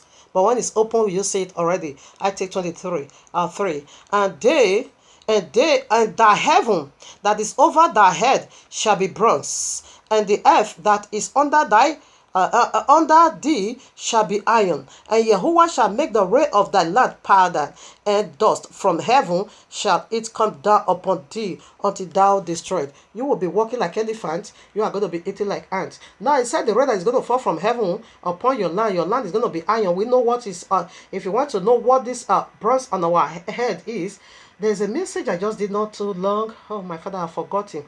It is second to do. After that one, I did power, then I did this. Yes, I forgot it. Anyway, I established it over there. What was the iron? It is serpent. The bronze on our head, it is serpent. Okay, what is on the iron on our feet? It is this genetically modified food. It is all this nonsense we are putting in our body. Okay, now what was the powder on our red is going to turn powder? Okay, right now Yahushua said in his word, he said, whosoever this rock shall fall, or that whosoever that fall upon the rock, it will be broken for a vessel of honor. Now, whosoever the rock fall upon, it will be grounded into powder. Grounded, that is destruction, okay? That is destruction coming upon you from heaven, down here on earth. That is the two-third that needs to die. But they are coming back because of the mercies of Abba Yehovah in the first resurrection. Let me see if I will still be able to establish the third part. I think so, because I still have about 20 minutes. All right, now the third alphabet, what did it go for? It is R, isn't it? R. It simply goes for inspirational, infinite identity restored. It's inspirational. We are being inspired by the Ruach HaKodesh, who we are. That our identity, it is infinity, is restored back unto us. Let's get a precept for that. So here I am, Jeremiah 17:4. What is the third title? The third alphabet, what did it go for? Inspirational, infinite identity restored back to you and me. I read, and thou, listen now, see where our identity was being taken away from us. And thou, even thyself, shalt discontinue from thy heritage that I gave thee, and I will cause thee to serve thy enemies in the land which thou knowest not, for ye have kindled fire in my anger. Okay, right now, they say you are going to be discontinued. Your identity, your culture, the real you is being taken away from you, from your sight. You don't know who you are. Now you become a madman and a madwoman. Let's see what that cause is in the Deborah or Deuteronomy 28. All right, now here I am. Let's see. Your identity is being taken. I'm going to prove to you some of your identity, but let's first of all see how you discontinued from your identity, from who you are. Deborah 28:28. And Yahweh shall smite thee with madness. Have you ever seen where a rugged madman or a woman on the street? Yeah, we always see them, in Africa. You are going to be mad with madness and blindness and astonishment of heart. And thou shalt grab at noonday at the blind. Okay, it's okay. I just want to prove that madness. He strike you with a spirit with madness. Should I take it again? And Yahweh shall smite thee with madness and blindness and astonishment of heart. Now we read 34. So that thou shalt be mad for the sight of thy eyes, which thou shalt see. Madness. Have you ever seen where a mad person got his sanity? You still know your true identity when you are mad on the street? Yahshua make it so clear unto us that we should learn from the things of the world. In Matthew 24, he said, when you see the weather is like this, you will know summer is here. When you see the weather is like this, you will know the winter is here. So Yahshua was just teaching you and me to learn from the four seasons of the earth, which is the four corner of the earth. He is telling you and me to learn from the four characteristics that surround the earth. He said we should learn from it. Now let us learn from mad people on the street. I see them in different occasions in Nigeria. I see them everywhere. In Nigeria, man and woman. When they are mad, they don't even know their house. They don't know who they are. They don't know their name. They don't know their culture. They don't know what they are in the other world. That is madness. We are being struck with all these years. Abba Yahweh scatter you and me in the four corners of the earth. That is why we don't know who we are. That is why we don't know our identity. That is why we begin to see ourselves like Gentile. That is why we begin to eat pork. That is why we begin to defile ourselves, worshiping the gods of the land where we sojourneth, where we are being driven into. That is madness. It is powerful. Have you ever seen that? Try and type it in Google, or just go to some area and see how mad people displayed. They lost everything about their memory. Their memory is gone. This is what Abba Yahweh did to you and me. In these years, we have been dispatched into the four corners of the earth. He took away our right mind. You see, Nebuchadnezzar, when he took away his right mind, what did he give? He not giving the heart of animal. He not become a beast for a whole 7 years. He not begin to eat grass on the field. He never knew who he was anymore. Exactly the way Abba Yahweh did it to Nebuchadnezzar, that is what he did to you and me. He said he will smite you with madness. That is why he said you shall discontinue from your heritage. That is why you don't know who you are anymore. That is why we believe, okay, right now, what is your heritage? That you are not going to be allowed to be having anymore. The memory is gone. The understanding is gone. The wisdom is gone. What was the sum of the heritage? It is the royal law. Exodus 19. First of all, I would like to give you a picture of a madman right from the royal law. Exactly what we are going to see from this picture. That is what Abba Yahweh turned you and me into. That is why we lost our memory. That is why we don't know who we are. That is why we take anything that comes our way. They say Sunday is the day of worship, rest. Okay, we'll go for that. They say the royal law is being cursed. Okay, we take that. They say Christmas is the day of Messiah's birth. We go for that. They say January 1st is the day. We go for that. Anything you just say, we just go for that because we lost our memory.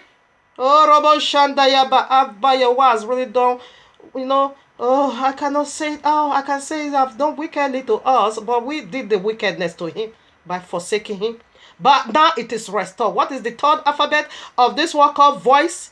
Inspirational, infinite identity restored. And the way you will know you are being restored, it is you returning back to the royal law. That is the madness is being killed. You are being healed from that madness. It struck you and me with madness. Now here I am, Mark 5. You can read it all. I'm going to pick some part and read.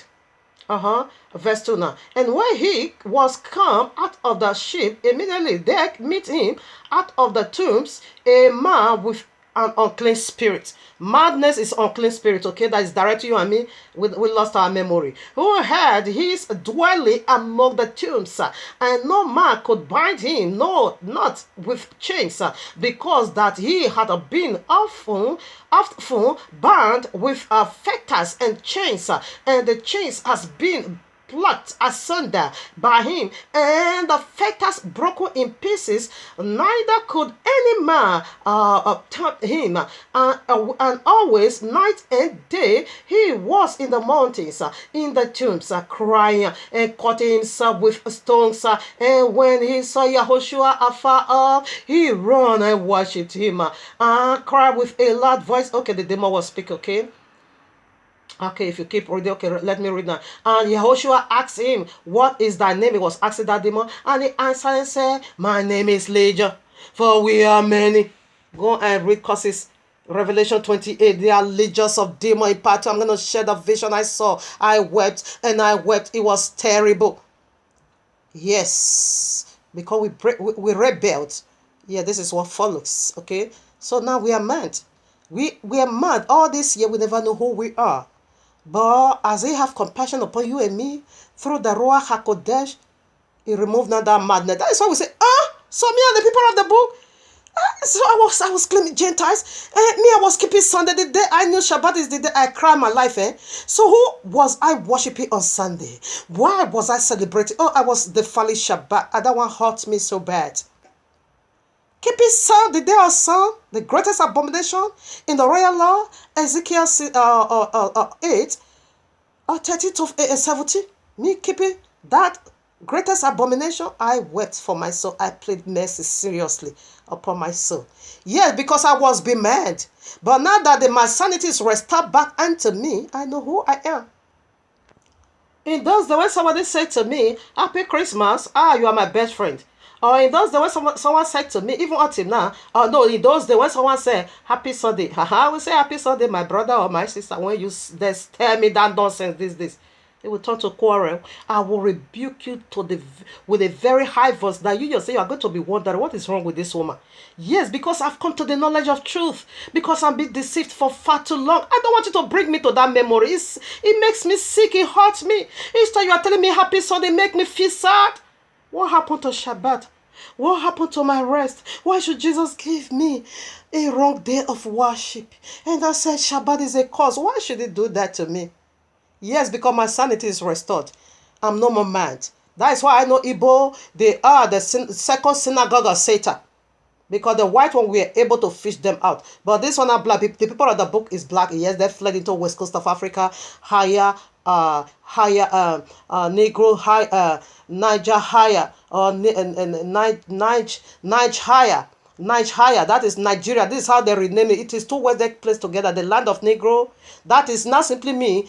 The area or the land of Negro, where the people of the book fled into. Don't get it wrong. I'm not saying it is only Nigeria that dispatched all through the four corners of the earth into any west coast of Africa, any African continent, everywhere to the four corners of the earth they are being found. Okay, as the prophecy saith. That is why when I see them coming out and rejoice, I see my Ghana brother, I rejoice, my Cameroon brother. I always celebrate them on YouTube when they begin. The royal law is our DNA. It's too clear. We knew that. That is why I know Igbo, they are the synagogue of Satan. The second one go for them.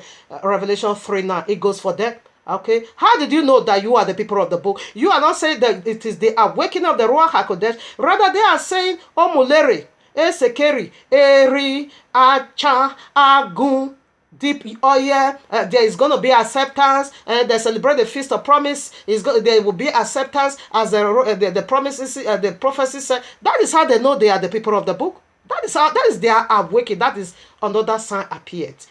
But Deuteronomy 28, it is our DNA, it is our strong weapon. This is how we know who we are. For you to lose your identity, that could be madness. And about your one make it so clear, he says he's going to smite you with madness. You are going to be mad. You see, he repeated it twice. You will be mad. Okay, you will not know who you are.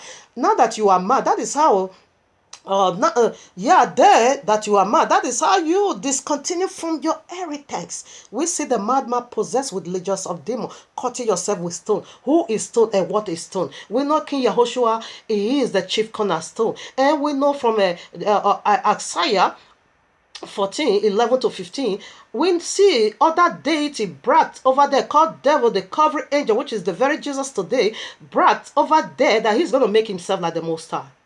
So he's the stones. You keep it Sunday, that is the stones in your hand. You are cutting yourself with that stones. You keep it Christmas, you call it Jesus, you said the royal law is called, These are the stones because it is a plural. Stones. These are the stones in your hand. You are using to cut yourself as a madman. You say your identity, you say your royal law, your wedding covenant, your heritage, you said this cause. Okay, you are mad. It is the spirit of madness. That is how you are cutting yourself with stones. Jesus is that stones. Sepet is that stones. We are going to see that more clear in part 2 next Shabbat. We see in Mark chapter 5 that the demon that possessed that man was being called what? Legions of demons. When you sit down, read every courses of Deuteronomy 28, they are all demons. These are the legions of demons. Right now, here I am. I want to touch on some of our heritage. Not all, I won't, because we have a lot of blessings from Abba Yehowa, a lot of heritage from Abba Yehowa, but the most, significant one, that is what I want to read. It is the royal law. Okay, he took it away from us. The knowledge of who Abba Yehowa is, we already knew, and I said he took that away from us. So I don't know. This is how you should have known who you are. But Igbo said that it is a Bulero Abia, Agun, Agun, Acha. Hey, they are shame. Okay, right now. I read it, Exodus 19:23. Moshe went up unto Yehovah, and Yehovah called unto him at other mountain, saying, Thou shalt thou say to the house of Jacob and tell the children of Israel, ye have seen what I did unto the Egyptians, and how I bore you on eagle's wings, and brought you unto myself. Now therefore, if ye will obey my voice, we are talking about voice, and this is the third alphabet, R, that simply go for inspirational, infinite identity restored, and keep my covenant. Then ye shall be what? A peculiar treasure unto me above all people. For all the earth is mine, and ye shall be unto me a kingdom of priests and an holy nation. These are the words which thou shalt speak unto Moshe, unto the children of Israel. Our forefather now say yes, we do. Therefore, he now gave us the royal law. He now gave us the covenant. The covenant is our priority. It is our heritage eternal. It belongs to us. Every goodness that comes along the royal law, it is ours. Abba Yehowa took his royal law away from us and now shut his heaven against us. Well, it has been restored through inspirational. Okay, that is the third alphabet. Inspirational, infinite identity restored back, because we are no more mad. Some is still mad today. They are still eating pork. Jesus' pork is unclean. Okay. Here I am. Romans 3, 1-2. What advantage then hath the Yahudim, or what profit is there of circumcision? This is Apostle Charles speaking. Much everywhere. Much everywhere. Chiefly, we are chief in every single way, because that unto them we are committed the oracles of Yehovah. Abba Yehovah took it away. Without the royal law, you can't know who you are. Okay? Here I am, Romans chapter 9, verses 4.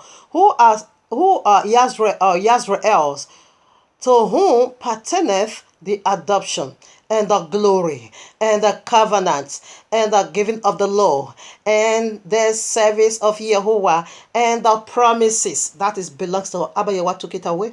We lost it, okay? You see, he removed it from our sight.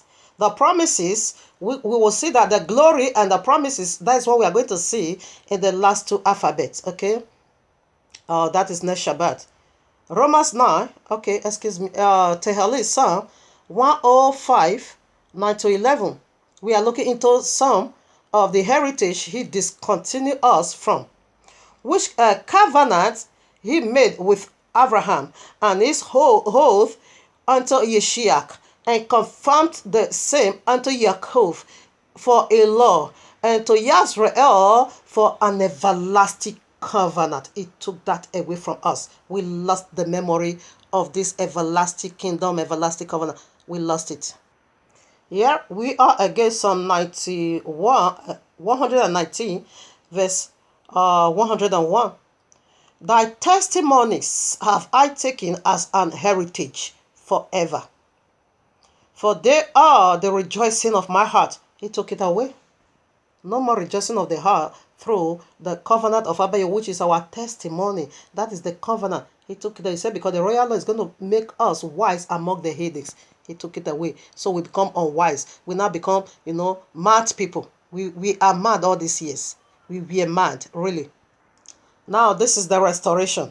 I just quote you of it. The royal law is full of goodies. When you go to Genesis, Bereshit, Bereshit chapter 1, you will see all the goodies over there. And the goodies again, it is in Revelation 21, restoration. Now, I'm going to read Revelation 3, 7 to 12. This is the restoration we are receiving these days, okay? We are no more mad. We are healed. We that is already awakening, we are being healed from that madness.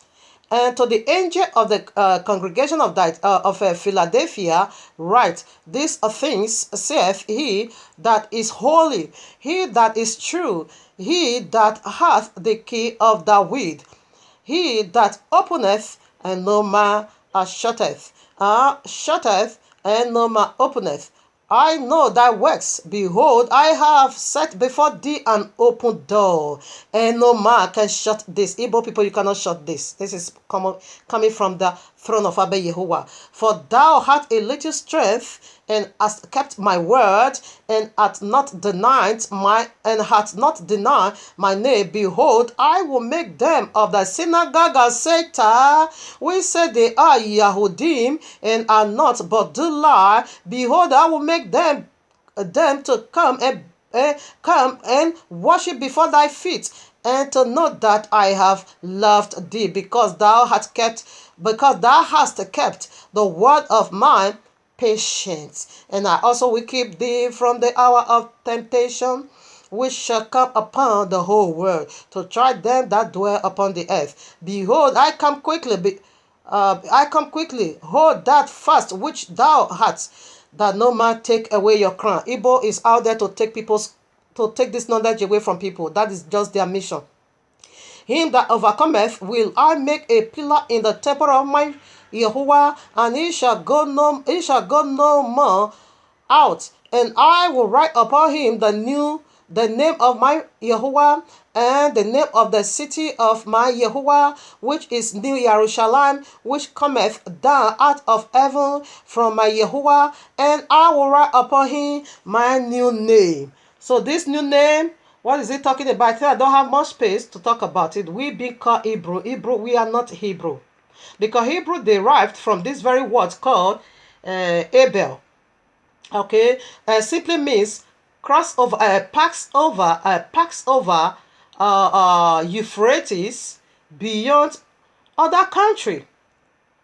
Okay, that is not okay. Now, when he restore us back to the Holy Land, we are not going to be calling ourselves Hebrew anymore, because we are not passing nowhere anymore. He said we will not come out anymore. You see, we will be we call ourselves Gentile, we call ourselves Nays, Nigeria, Edo, from the village of Ewesi. We have been calling ourselves that, fine for now. But when he called, that is the new name. That is the new Jerusalem. That is the new name he is talking about there. We will not be calling ourselves we are Hebrew anymore, because we are not crossing over anywhere no more.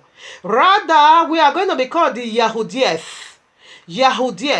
We see that is the praise, that is the royal tribe. And Abba Yahweh said Yahudieth, they are his portion in the land. He said the city of the name, the new city of the name of my Yahuwah. And Abba Yahweh said Yehuda is his portion in the land. Okay, so the people that is misleading the Igbos, this is where they took the name and said they are not supposed to be called Ibu or Ebu. I don't know what they call them, but they mistakenly they now begin to call them Igbo or Igbo. I don't know what they call them. So in part 2, we're going to dig more into this. I just want to throw it as an highlight, simple here. But in part 2, we're going to unveil this name, Hebrew. We will never be called Hebrew. Abba Yahweh never named that name.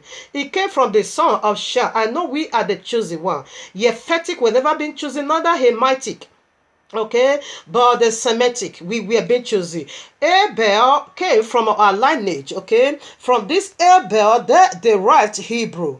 Okay, and this Hebrew simply means passed over Euphrates to another country. So I don't see anyhow when we return back, because this is identity be restored. When we be restored back to glory, I don't see no reason where we are still going to be called by that name. So family, stay in part 2, we'll dig more into this. Family, stay blessed. Shalom. We continue next Shabbat, the very part 2, and we'll unveil the secret of Igbo more. Shalom.